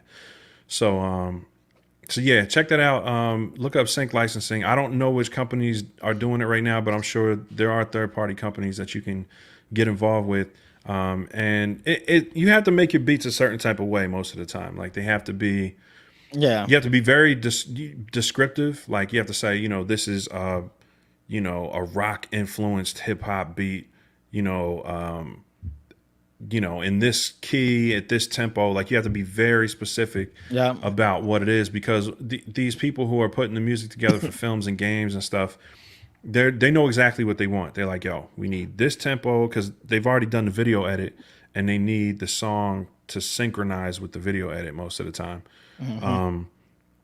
So, I mean, it is a certain level of work. And then they usually have these contests too, where it's like, yo, Call of Duty is looking for sync opportunities. So we're looking for, they might tell you like, trap style beats between this tempo and this tempo, and you can make them to spec, you know what I mean? So there are companies that do that. Yeah. And I've had a little bit of success with them. I haven't made a ton of money off it, like maybe like a few $100, but I didn't really go that hard neither. I literally put like 20 beats on a website 10 years ago, and you know what I'm saying, like twice a year they would get picked up. So I think if I went harder with it, and you know what I'm saying, I was on the website all the time, I definitely would have had a lot more. Yeah. Like I said, hopefully we can get Tommy on here, because I'm telling you, he'll probably be able to break that down. You know what I'm saying? We're definitely gonna dive into that more. Try to get some experts in there. Who else we got in the chat? We got any some more stuff going on in here? Because I see a lot of people in here. Holy most, yo. It's really frustrating to see those Sweetwater payments come out and you can't get to the gear to make music. Oh, buddy. Yeah, man. That is extremely frustrating, man. And that's why, a lot of people ask me, that they're like, oh, Sai, you really stick to this minimalist thing, because I have my MPC Touch, I have a Keystation 49 MIDI controller, a Model 12 for my mixer, and a pedal board. Yeah. And it's precisely for that reason. You know what I'm saying? Like, we're gonna have a whole podcast on this, like Yeah. minimalist, and I think that's what I want to bring my boy B Cole on for, because like he's a great person, like when it comes to like his studio is minimalistic, but like what he's been able to do with it is fire. You know what I'm saying? So Yeah. I think that should be a It, whole it, podcast. I think, I mean, the gear lust thing is just, it's such a pervasive topic, man. Like, Hmm. It it's is. just, we get so caught up in buying. And I'm not saying this about you, William. Like, it's just, we get so caught up in buying the next thing that we think is going to make us better. And most of the time, what I'm saying, we probably already have what we need to accomplish a certain sound or whatever most of the time. But yeah, that's crazy, man. I know that feeling, bro. It's definitely frustrating. But one of your goals could be to make sure your equipment is paid off before you get something else, or make sure your equipment pays for itself. Yeah. That was a goal that I made, where I said I had my touch, right? I literally bought my touch with my last $400. I got it from Amazon Marketplace. You know what I mean? It didn't work right. I had to send it in to Akai for 6 weeks before I even got to use it. But I said I'm not buying any more gear out of my pocket. The only gear I'm buying from here on out is going to have to be paid for from the YouTube channel. And Yeah. I locked in. I locked in for like, Hmm. 2 years. It took me 2 years probably to get my channel monetized and for it to start making enough to start upgrading gear. And now my channel pays for all my upgrades, but I don't get a ton of upgrades. You know what I mean? Like, I try to only buy stuff that makes me more money. That's going to increase my revenue. And I think that's Yeah. the difference between just doing it something as a hobby and doing it as a business. Is like when those payments are coming out, like you're saying, it's frustrating if it's coming directly out of your pocket. It's not so frustrating if it's coming out of your business's pocket, and it's already budgeted. You know what I'm saying? And like you have some things kind of in on autopilot. You know what I mean? Like you're making money every month, or your business is making money and it's paying for that equipment for you. It's a much better feeling. Yeah. Trust me. Yeah. You know what I'm saying? Like I still pay for stuff out of pocket, but like now that I'm starting to make like, money from the YouTube and stuff like that, because I'm like where site was a while ago. I'm like starting to see like the revenue, you know what I'm saying? But I've always been able to do stuff like record people and stuff like that. That's how I made money like in the past, as far as like, helping pay for the stuff that I get. But like Sight said, it's just as long as you have a plan and you're strategically planning out your gear. Because like I go through like I got a lot of stuff, but the stuff that I have works for me as far as workflow. If you're buying Mm-hmm. stuff that helps you with your workflow, but like you said, it's still got to make sense, because if you're still buying the stuff and it's helping you with your workflow, but you're not using it to make the money that you need to pay for the stuff, then Mm-hmm. it doesn't matter. So like everything that you do needs to be strategic in that way. You know what I'm saying? As far as like making yourself your money, unless you're a hobbyist and you're just gonna buy it just because you want to make music, and there's nothing wrong with that. You know what I'm saying? But like if you're doing this, if this is what you want to do full time, you gotta start to see, you know, rewards from the stuff that you're creating. And that just Yeah. comes down to like planning and being strategic and like having a plan. All the stuff that we're basically talking about on this podcast today. It's like, One of your goals has to be monetization. yeah, If you want to keep making music, and unless the only time that's an exception is if you're making good money already with your 9 to 5 job and money's not an issue, and buying equipment is not an issue. In that case, monetization is not a thing. You know what I'm yeah, saying? Because that's just what you spend your extra money on. You know what I mean? So that's like whatever. You're not thinking about it. But if you're in hmm, Williams' position where it's hurting you to see that money come out every month, the reason it's hurting and the reason it's frustrating is because your monetization strategy is not tight.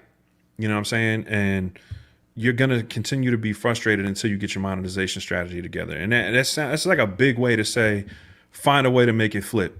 You yeah, know what I'm saying? Like until you make your equipment flip and start earning for you, until you start seeing your equipment like employees, you're gonna be frustrated. You know what I'm saying? yeah, And even then, you know what I'm saying? Like you can be paying an employee who's not doing no work, but that's not the way equipment works.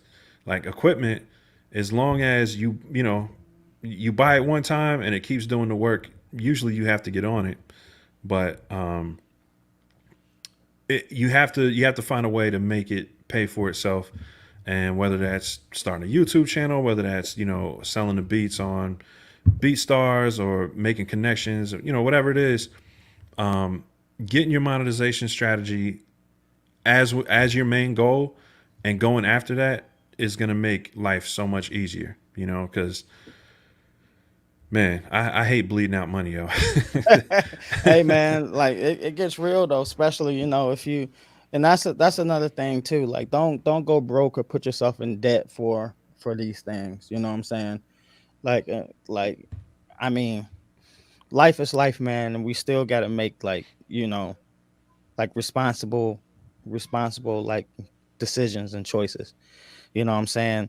And just know that if you're a person that wants to have like a studio, like the stuff that I have, like is built over time. So just take your time, buy one piece at a gear, buy the stuff that you know that you need now, the stuff that's Hmm. gonna get you going and get you started. But don't focus on trying to have like this crazy studio. If that's something that you want to eventually have, just build it one piece at a time. Like you'll get there. Yeah. I call my studios the Iron Man suits. I'm at like Mach 10 right now. You know what I'm saying? But it started with Mach 1, you know. Mach 1 didn't look Yeah. pretty, but it was functional, you know. Real talk. So And Jorge also said, what about some of us who are worried about copyright and clearing samples? That's one thing I always fear is figuring out copyrights and how royalties work. I'm gonna just keep it a buck with you, bro. Like, I wouldn't even worry about copyrights. I mean, by the time they become a serious issue, you will have made thousands and thousands of dollars. Copyrights, people only come after you for copyrights if you've made a lot of money. And by then, I'm not telling you to steal people's work, but I just need you to understand where I'm coming from with this. That fear is keeping you from putting your stuff out there. yep. All right. Do not fear that. Put your stuff out there everywhere you can. The place AI has gotten to a point where if you can't have it up somewhere, it will get taken down automatically. And if it isn't taken down automatically, they'll take the revenue from it. So the worst thing that can happen is you make money and they take it before you get it. Yeah. But you can't lose money. I'm not trying to say you can't lose money. Like if you sell 1 million records with a sample that you didn't clear, they're Right going to back, sue like, you. Yeah. They're going to sue you. But that is so infrequent, you know what I'm saying, that it's just not it's not something you have to worry about, bro. You know what I mean? Like at this stage. At this stage, you should be taking all your work, putting it out on as many platforms as you can, getting it out to as many people as you can, sending it to as many people as you can. And the most trouble you can get in at this phase in your career is it gets taken down. That's it, man. You know what I mean? So don't let samples keep you from putting your work out, because you're putting out demos at this point. And even if you make a couple of $100 selling it to local artists or whatever, that's not a big deal. But as soon as the big opportunity hits, let's put it this way, right? The first time I got a contract for a music video, like I was worried about, like, oh man, am I gonna know what to do? Sony Music. I was working with an artist, and we ended up getting him signed to Sony Music, and the deal never went through. You know what I'm saying? For me, you know what I mean, on the music video production, for a couple different reasons. But the fact remains, I was worried, like, man, I don't really have my business completely in order. Like, should I do this? And it was kind of, you know what I mean? Like, it was kind of scaring me, like, man, do I have to have all this in order? Nah, when you start working with the big dogs, they're going to walk you through the process. And I don't want to say like friendly walk you through the process. They're going to be like, yo, get your shit together. Like, what's wrong with you? You know what I mean? But they're going to tell you what to do. In Sony's case, they sent me 4 documents. They sent me a bank document for my direct deposit information. They sent me a contractor form where I had to fill out and become one of their contractors. They sent me some kind of liability waiver where they're not liable for anything that happens on the set. I had to have my own insurance, whatever. And the fourth one was, I think I had to request like, I don't know. I had to itemize like what I was asking for monetarily or whatever. That was it. You know what I mean? So if you work with a big company, a big music label, they're not just going to use your work and then put it out to, on a major platform. Nah, before all that happens, they come back to you and they're going to say, yo, producer, what did you sample? Did you sample anything? And if you did, list them all here. So I tell people don't worry about it, because when the time comes, if something blows up that can really get you sued, the label or whoever put it out to make it that big is going to hit you to ask, because they don't want to get sued neither, because the label gets sued as well as the producer. So typically if you're working with a label that's got any type of size to them at all, they're going to want to know all that information before they publish something. So yeah, that was kind of long-winded, but I don't want to say don't worry about copyrights, but don't worry about it until your work's being distributed on a major scale. And if it's one of those freak accidents where it's like you put a beat out with somebody, with an artist, and it takes off, I don't really think those freak accidents happen. Really, I think a lot of them are staged. But if something like that does happen and something takes off and goes platinum, you might get sued. But who cares? By then, you and that artist have a great relationship, and you can make 10 more beats for them that you do clear, and you know what I mean, you're good. So you're in a good position. And you can hear me, right? I'm still right. Yeah. Yeah. And we live in like 2021, bro. Like honestly, like you don't even have to sample music no more if you don't want to. We have like stuff like Splice, man. Like it's just like if you don't want to deal with none of that stuff, if you're like scared of that stuff, just use stuff like that. Everybody's like site has like standalone soul, you know what I'm saying? Like there's all type of stuff that you can use versus having to, and some people just like to dig, and I understand that, but in 2021, there's so many resources. Like people back in the day used to dig. It is an art, so I'm not saying that it's not an art. I'm not trying to disrespect anybody, but at the same time, it's like I some people, I feel like they dig just because they want to stay true to, like, I guess the hip hop thing or whatever. But in 20, Yeah, it's an art form. Those guys used to do that like mostly back in the days because they didn't have the type of stuff that we have now. That was like that's the way that they had to get it done. You don't have to get it done like that no more. And the thing is, chances are, TrackLib is getting bigger every year. Like it's the library of stuff that they have in TrackLib. And why that's a good thing is, chances are, I mean, there's a good chance that whatever you sampled, unless you found some super obscure vinyl, there's a good chance it's in TrackLib's library. And that means if you do put it out, like if the song does get published by even an independent artist, you might be able to get it cleared through TrackLib. You know what I mean? So, yeah, man, I don't think samples are something to worry yourself about. Not until I just don't think there's a time to really worry about it. Even the producers you see getting sued, they're not worried about it. They're like, yeah, that sucks. Yeah, that would have been a bigger check. Yeah, they took my publishing. On to the next record. Another thing that does too is like if your track gets out there and stuff like that, who cares about the money at that point? Mostly because now you got the exposure to build upon. You know what I'm saying? Some people don't even look at that. Like, like a lot of people just be looking for a foot into the industry. If you get that foot in there, you know what I'm saying? It don't matter if that track was sampled or not. Now you got that foot, you know what I'm saying? And the more money's going to come from that, Right. So if you take a hit on one record, don't mean that you're going to take a hit on the next 10 that you're going to do, because now that song is like so crazy that now people want to work with you. You start getting those calls like Sight was talking about earlier, That's and he followed up. He said, I have 3 million views on my beat and can't get any money for it. it's playing ads and everything, but revenue is going to Warner Brothers. Yeah, and that's the downside, right? So like if you're using somebody else's work, they're gonna take the money. Yeah. But at the But same 3 time, you million got 3 views million though. views. Yeah, and 3 again, million views views don't. is dope.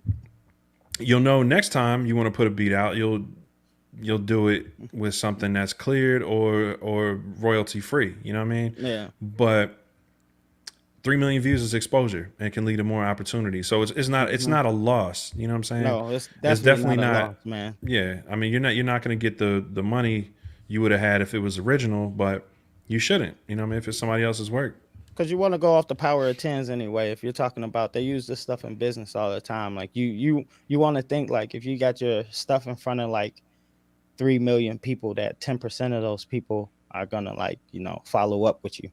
So that's still like 300,000 people.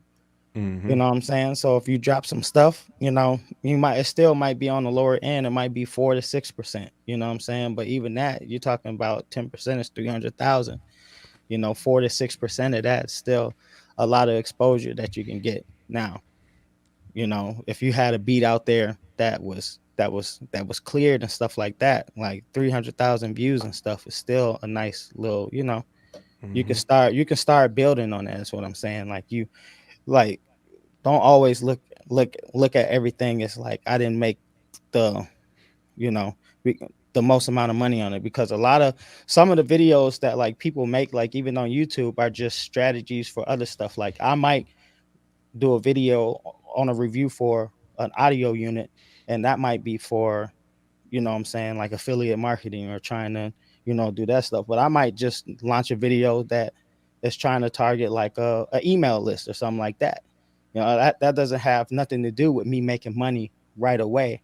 But building stuff like that is what's going to help you get more money long term. Stuff Hmm. like building like an email list, things like that. You know what I'm saying? So yeah, use that, build upon that, man. Don't look at that as a loss. That's to me, that's a major win. You know, Yeah, absolutely. that's a And W. shout out to the homie Kirk State.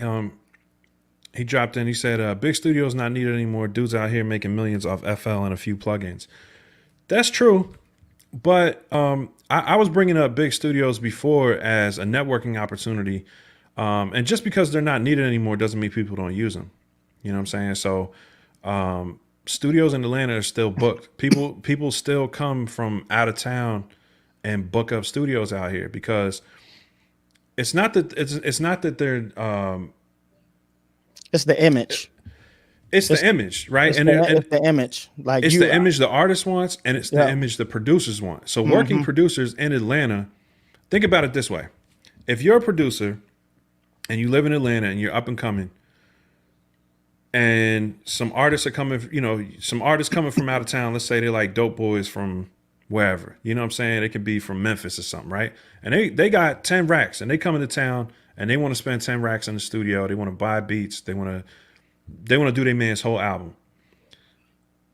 Do you think the producer who has his own lab that he's renting out, you know what I'm saying, and charging $40 an hour for, it has a better chance of impressing them, or the artist that's like in their bedroom, you know what I'm saying, like in their mom's crib, or working out of their apartment? Yeah, there's a chance, you know what I'm saying, but honestly, working producers still work out of studios. Not like big ones, but well, no, I don't want to say that.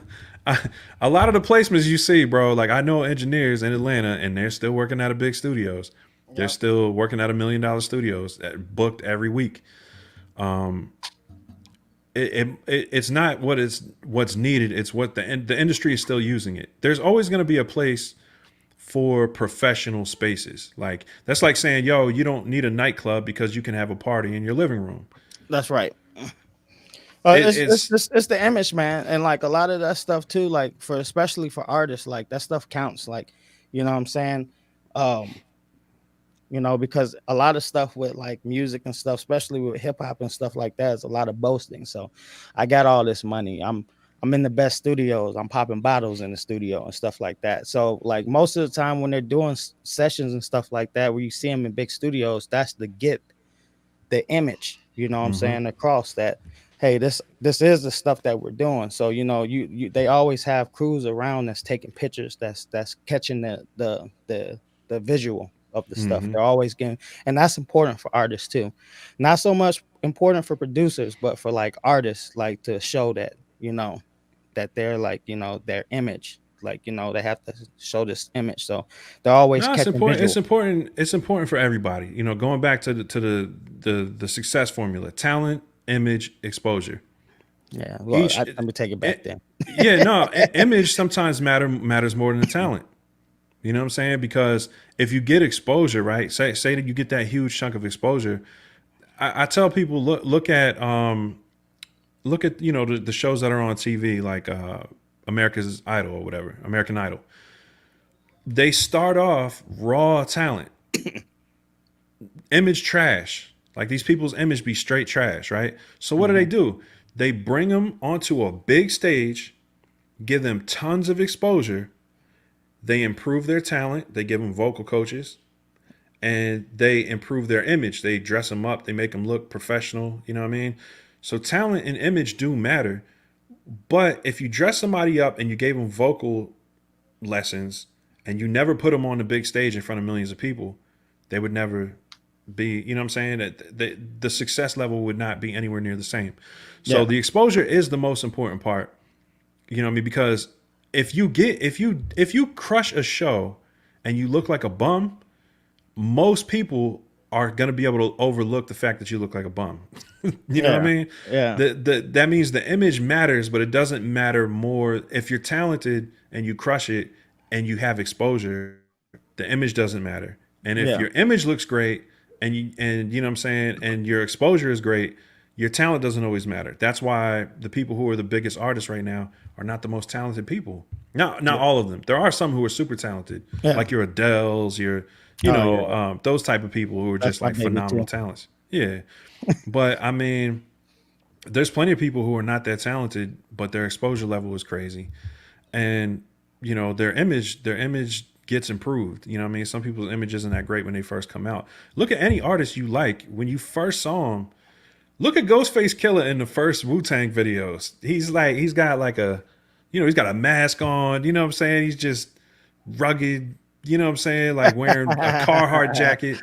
And Yeah, you look at him at his second album. He's got a gold eagle bracelet, a Wonder Woman bracelet and huge chains. The image upgrades over time. The talent has to be there from the beginning, at least some type of talent, and the exposure getting exposed everywhere. So I know I'm beating a dead horse with that, man, but yeah, I just wanted to address that, man. It's not necessarily what's needed. It's about going where people are actually where people are. You know what I mean? yeah, That's really what it comes down to. That's why people sell oranges on the side of the highway. Like there's a lot of people coming to the highway. You know what I'm saying? yeah, Like you go wherever the traffic is, and if you can't do it physically, then you have to do it online. You have to find out where these artists are going online. You have to chop it up with them, whether it's you know different yeah, social media platforms. You just have to find where they go, where they like to go, and another goal, right?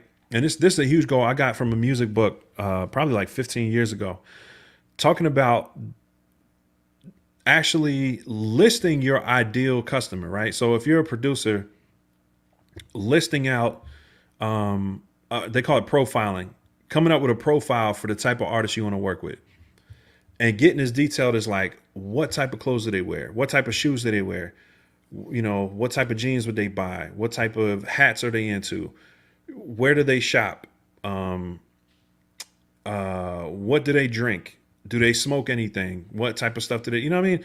It seems childish, like it seems like who really cares, but when you look at those are the lifestyle similarities of the clients that you want, and when you profile the type of client that you want and you really get into detail on what they're into, it gives you so many ideas on how to market to them.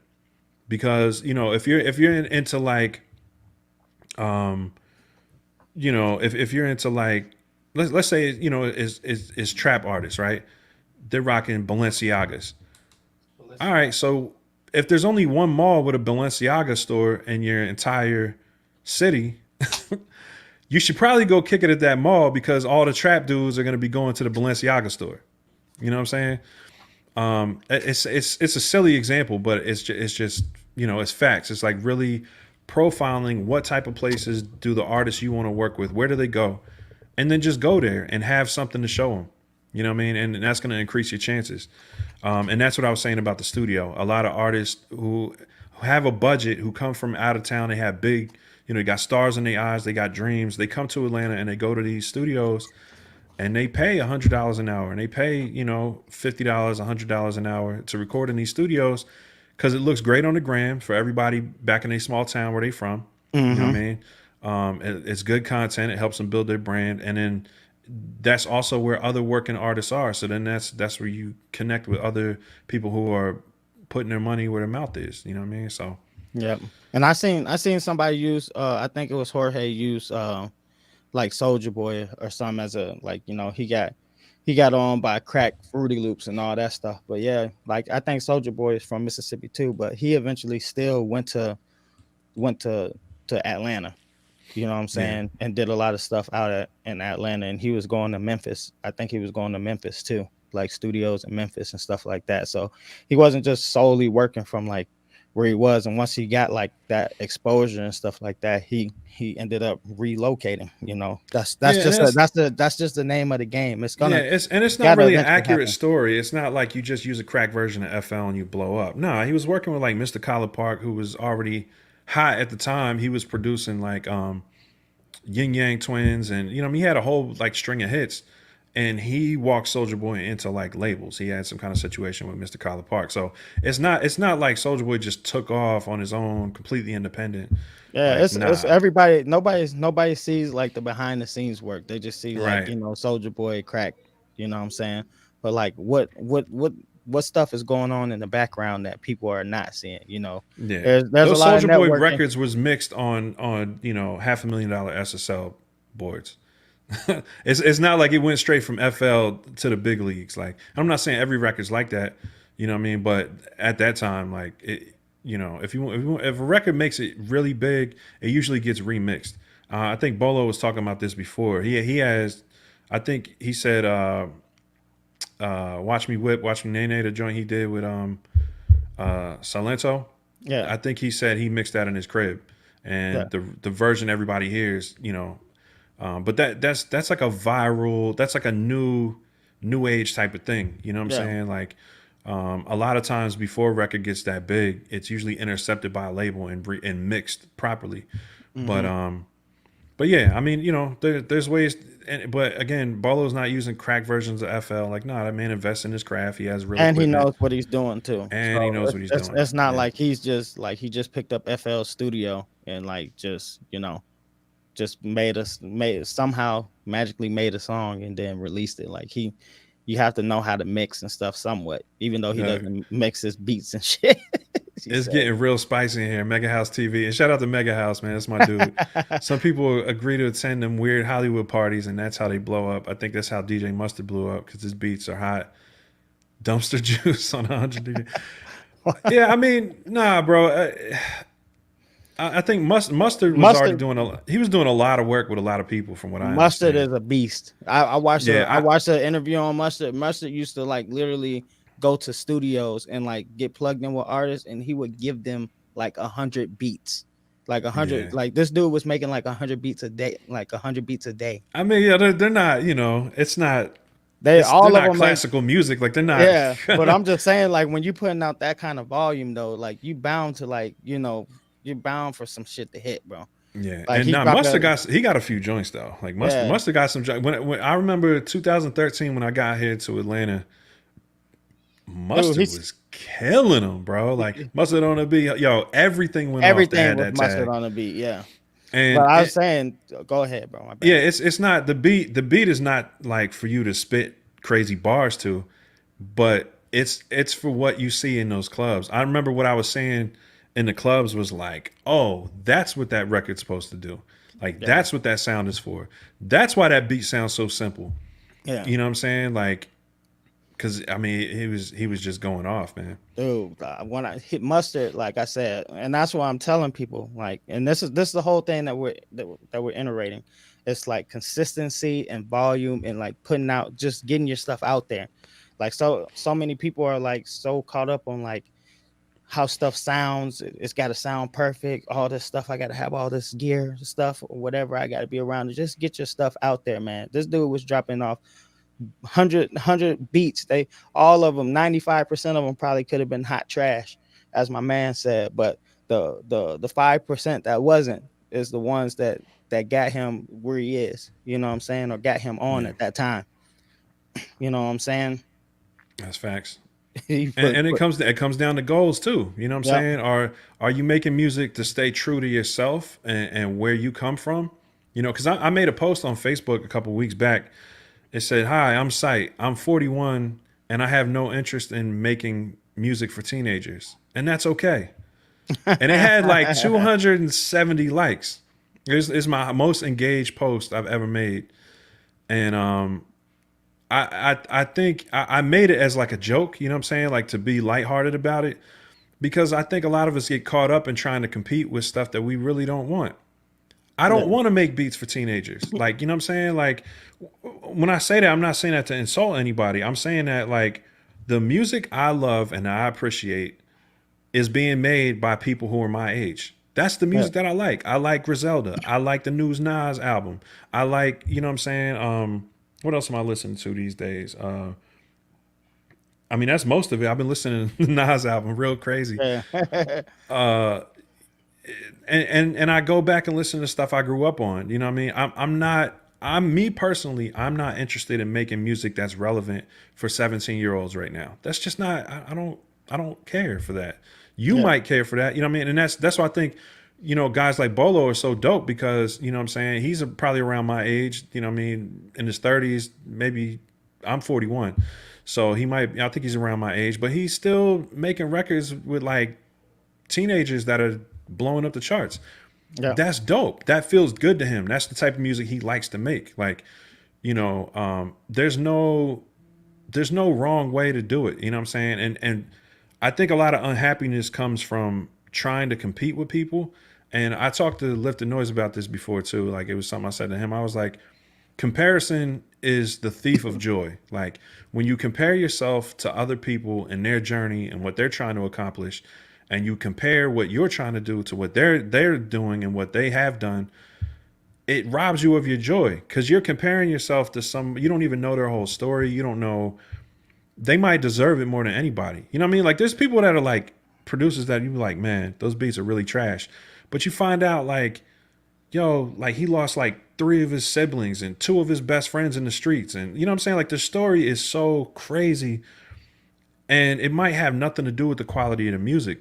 But Yeah. people don't always get in position because of how good they are. Sometimes it's just it's time for them to win. You know what I mean? Hmm. Like it's time for them to win on some level, and you can't compare yourself to that because you wouldn't want everything that comes with it.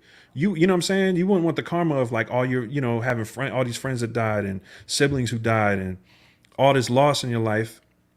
You're comparing yourself who has a healthy family and yeah, you don't have a platinum plaque, but you wouldn't trade all that other stuff that's in their life. So you can't just focus in on one thing that somebody's got going for them, Yeah. and try to compare because I don't. everybody's experience is way different. Yeah. And you should never compare yourself to. I don't think to anybody, but I don't think it's if you're gonna do stuff like that, you need to use it as like a metric. So a lot of people growing up, a lot of basketball people like LeBron and Kobe, they wanted to be like Mike, but they because they didn't achieve everything that Mike did, they're not depressed about it, but they use that as a metric to work and be better at their craft. You know what I'm Hmm. saying? So if you're gonna do stuff like that with like, with people that you look up to and stuff, use them as a metric, not like comparing yourself to them. Use them as a metric of the stuff that you want to try to hit, and use it in a motivating way to get you where you need to be. Because sometimes studying like people who've done some shit that you've never done is what's gonna can help you get to that new level. Because you know what I'm saying, um most of the time, like, people take their own path to get places, but like like in the grand scheme of things, like most of it is kind of like the same of how it flows. You know what I'm saying? Hmm. So if you can, basically like finding the cheat codes. If you can figure out the cheat codes, then you can get there. Yeah, With consistent. comparison is good when you're trying to compare like maybe your mix to Dr. Dre's mix, right? Like, oh, Hmm. let me try to get as close as possible. Um, if there's a sound that you like, comparison is good. You know what I'm saying? As Yeah. far as like trying to get your sound to that, that's a Yeah. little different. That's like improving your art. You know what I'm saying? And Hmm. then eventually you won't want to compare it anymore because you're like, okay, I know how to get that sound, but I'm not really into that right now. I'm into this. You know what I mean? So Yeah. there's times when comparison is good as far as like stepping your skills up, but as far as as PBB Beats said, comparing is bad for the psyche. Like you don't want to Yeah. compare your experience to somebody else's experience, and don't compare your success to someone else's success. So like kind of bringing it all home, the whole producer goals thing. You know, your goals are always going to change. They're going to Right. change daily. They're going to change weekly. They're going to change monthly, yearly. They're going to change depending on if you had a bad day or a good day. You know what I'm saying? Hmm. They can. You know what I mean? They can change. Not saying they always should. The goal really is to come up with as many goals that you feel you want to reach. They're just milestones. Hmm. They're just plots on the map. They're just points on the map you want to get to. Yeah. So start writing down destinations that you want to get to. You know what I'm saying? Like I want I have this in front of me at all times. This is my That's your vision vision. board. Your vision board. Yeah. This is, let me see if I can zoom in on it real quick. Oh, you zoomed out. My bad. I took myself out. Yeah. All right. So this is the stuff that I look forward to all the time. You know what I mean? I'm not gonna bore y'all to death with it, but I look at this every time I walk in my lab. This is the type of gear. This is the type of camera gear I want over here. This is the type of music gear I want over here. This is the type of vehicle I want for my channel eventually. The pedal board, music related equipment and stuff over here. Channel growth. Wrong side. So this is kind of like my little loose roadmap to what I want for myself. You know what I'm saying? And I'm not telling everybody to do it the same way, but have some type of visualization for what you want for your career. You know what I'm saying? What you want for your creative goals, and don't forget to don't leave out family and Yeah. what you want on your personal life too. You know what I mean? Like that's my business vision board, but I have another one for my personal and family life. You know what I mean? What I want in my marriage, in my relationship with my kids, Yeah. the relationship I have with my community. You know what I mean? Yep. Those things all add up to, that's where happiness comes from. You know what I'm saying? From getting closer to the visualized, where you see yourself. You know what I mean? Where you want to see yourself. And when you're not clear on where you want to see yourself, it makes it really hard to be happy because your goal's always changing. You're blowing in the wind. Like one day you might, oh, I want to look fly like this, or one day, oh, I want this, I want that. Yeah. Nah, if you lock in on your goals, you document them, you're gonna enjoy your producer journey, your creative journey, and your life journey a lot more because you have goals that even if they're not attainable, even if you're just on the path to it, you might find happiness halfway there. Like somebody might be like, yo, I want $1 million and get to 500,000 and be like, yo, I'm good. I'm really happy with $500,000 or $100,000. You know what I mean? So, I say all that to say, get to the point where you're at least documenting your goals, and try to define your destination as clearly as you can. Like where you see yourself, the picture of yourself that you see in 5 years, maybe. Yeah. Try to define it as clearly as possible, and then start making up points on the map on how to get there. And I think, what I mean, as far as me, that's kept me out of depression for years. Like I rarely get to a point where I feel like I'm getting depressed. It does happen now, but it's usually when I'm looking at what I want. It's more of a frustration. I get frustrated because I'm like, yo, I know I want this exact thing, and I'm not able to get this done. It's usually for me is the opportunities aren't coming. You know what I'm saying? Yeah. And that's where I get frustrated. You know what I mean? That's where I might get close to depression, because it's like, yo, I know I need to do this and this and this, but I can't even get the time to do it. That's understandable. You know what I'm saying? Yeah, And that's where you need to give yourself a break sometimes. But you know how it is. Oh, yeah, I do, I bro. don't give myself breaks. So Yeah, man. I give myself breaks, but sometimes I give myself a break for too long.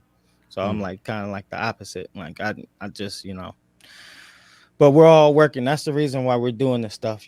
We gotta, and it's good that me and Sight are friends. That's another thing. It's like having good accountability partners, because Sight will get on my head if I'm not doing nothing, and vice versa. We like encourage each other, and the same thing with Lifting Noise and everybody else that we have contact with. We try to keep each other, like, what I'm saying, encouraged and accountable. What I'm saying? I think that stuff is important too, somewhat.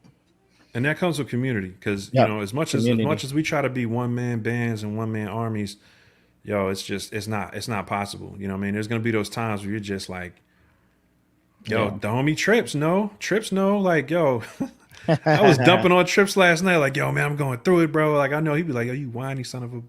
But nah, I mean, yo, Trips, Trips show a lot of love, man. You know what I'm saying? And just having those people that can relate. You know what I'm saying? On your journey, and kind of getting involved. And I met Trips through NPC Gang, and through the channel. I met you, through Matthew Stratton's video. Yeah. And shout out to Matthew Stratton, and that's the NPC community. So, like I said, coming full circle, try to get yourself involved in a community that's doing. People are like, yo, go to church if you want this and that, right? Because church is a community.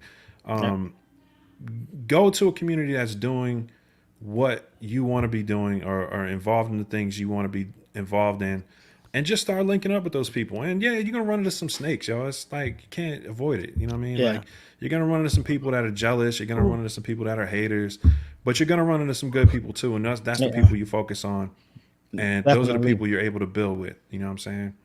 Definitely. Kurt State said that you must have ate your Wheaties this morning, bro.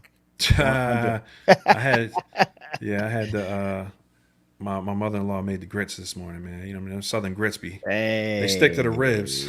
Yeah. Yeah, man. I think we should. Let's wrap it up. It's been 2 hours, bro. My kids are out trick-or-treating. I know. This is a good 2 hours though. It's crazy. It was a great conversation. We're gonna get into this stuff, you know what I'm saying? So, and we probably got off topic a few times, man. But shout out to everybody who's just locked in with us and was contributing to the conversation. I know we couldn't get to all of y'all, but we appreciate y'all tuning in every week. If you can, before we sign off, man, if you can hit that like button, whether you're on Facebook or YouTube, it's great for the algorithm. It helps us, get more exposure, and help the message get out to more people. So, thanks to everybody once again for tuning in. You got anything else to say, before we sign off? Yeah, man. Like, if you guys want to support us, if you guys want to help, you guys know that I Am Sight has a standalone soul. If you guys are interested in getting like some, sample free, clearance stuff, royalty free, royalty unless you blow up, man. Give me 15%, please. No, but he's got that out. Lifted Noise got some merch. Shout out to the brother Lifted Noise. All this stuff will be in the description for you guys. We all have our own individual channels. So if you guys are familiar with one of us and not, go subscribe to our channels. You know what I'm saying, and see what we got cracking over there. But all in all, I think this was a great message and a great topic to talk about, because setting goals is important, and the only way that you can get to where you want to be in life is to set your goals and follow through with them. You got to have dreams, man. If you don't have dreams, then what you doing, bro? Yeah, and it's gonna be a recurring theme, so I'm sure we'll be talking about goals with different different guests and stuff like that. We got some really cool guests coming up, talking about sound design, talking about platinum plaques and accomplishment, major label accomplishment, coming up in the next couple weeks. So keep locking in with us, man. We're gonna keep trying to bring y'all value. I appreciate everybody for tuning in, and we're gonna sign out on that note. Yeah, man. Peace. Peace.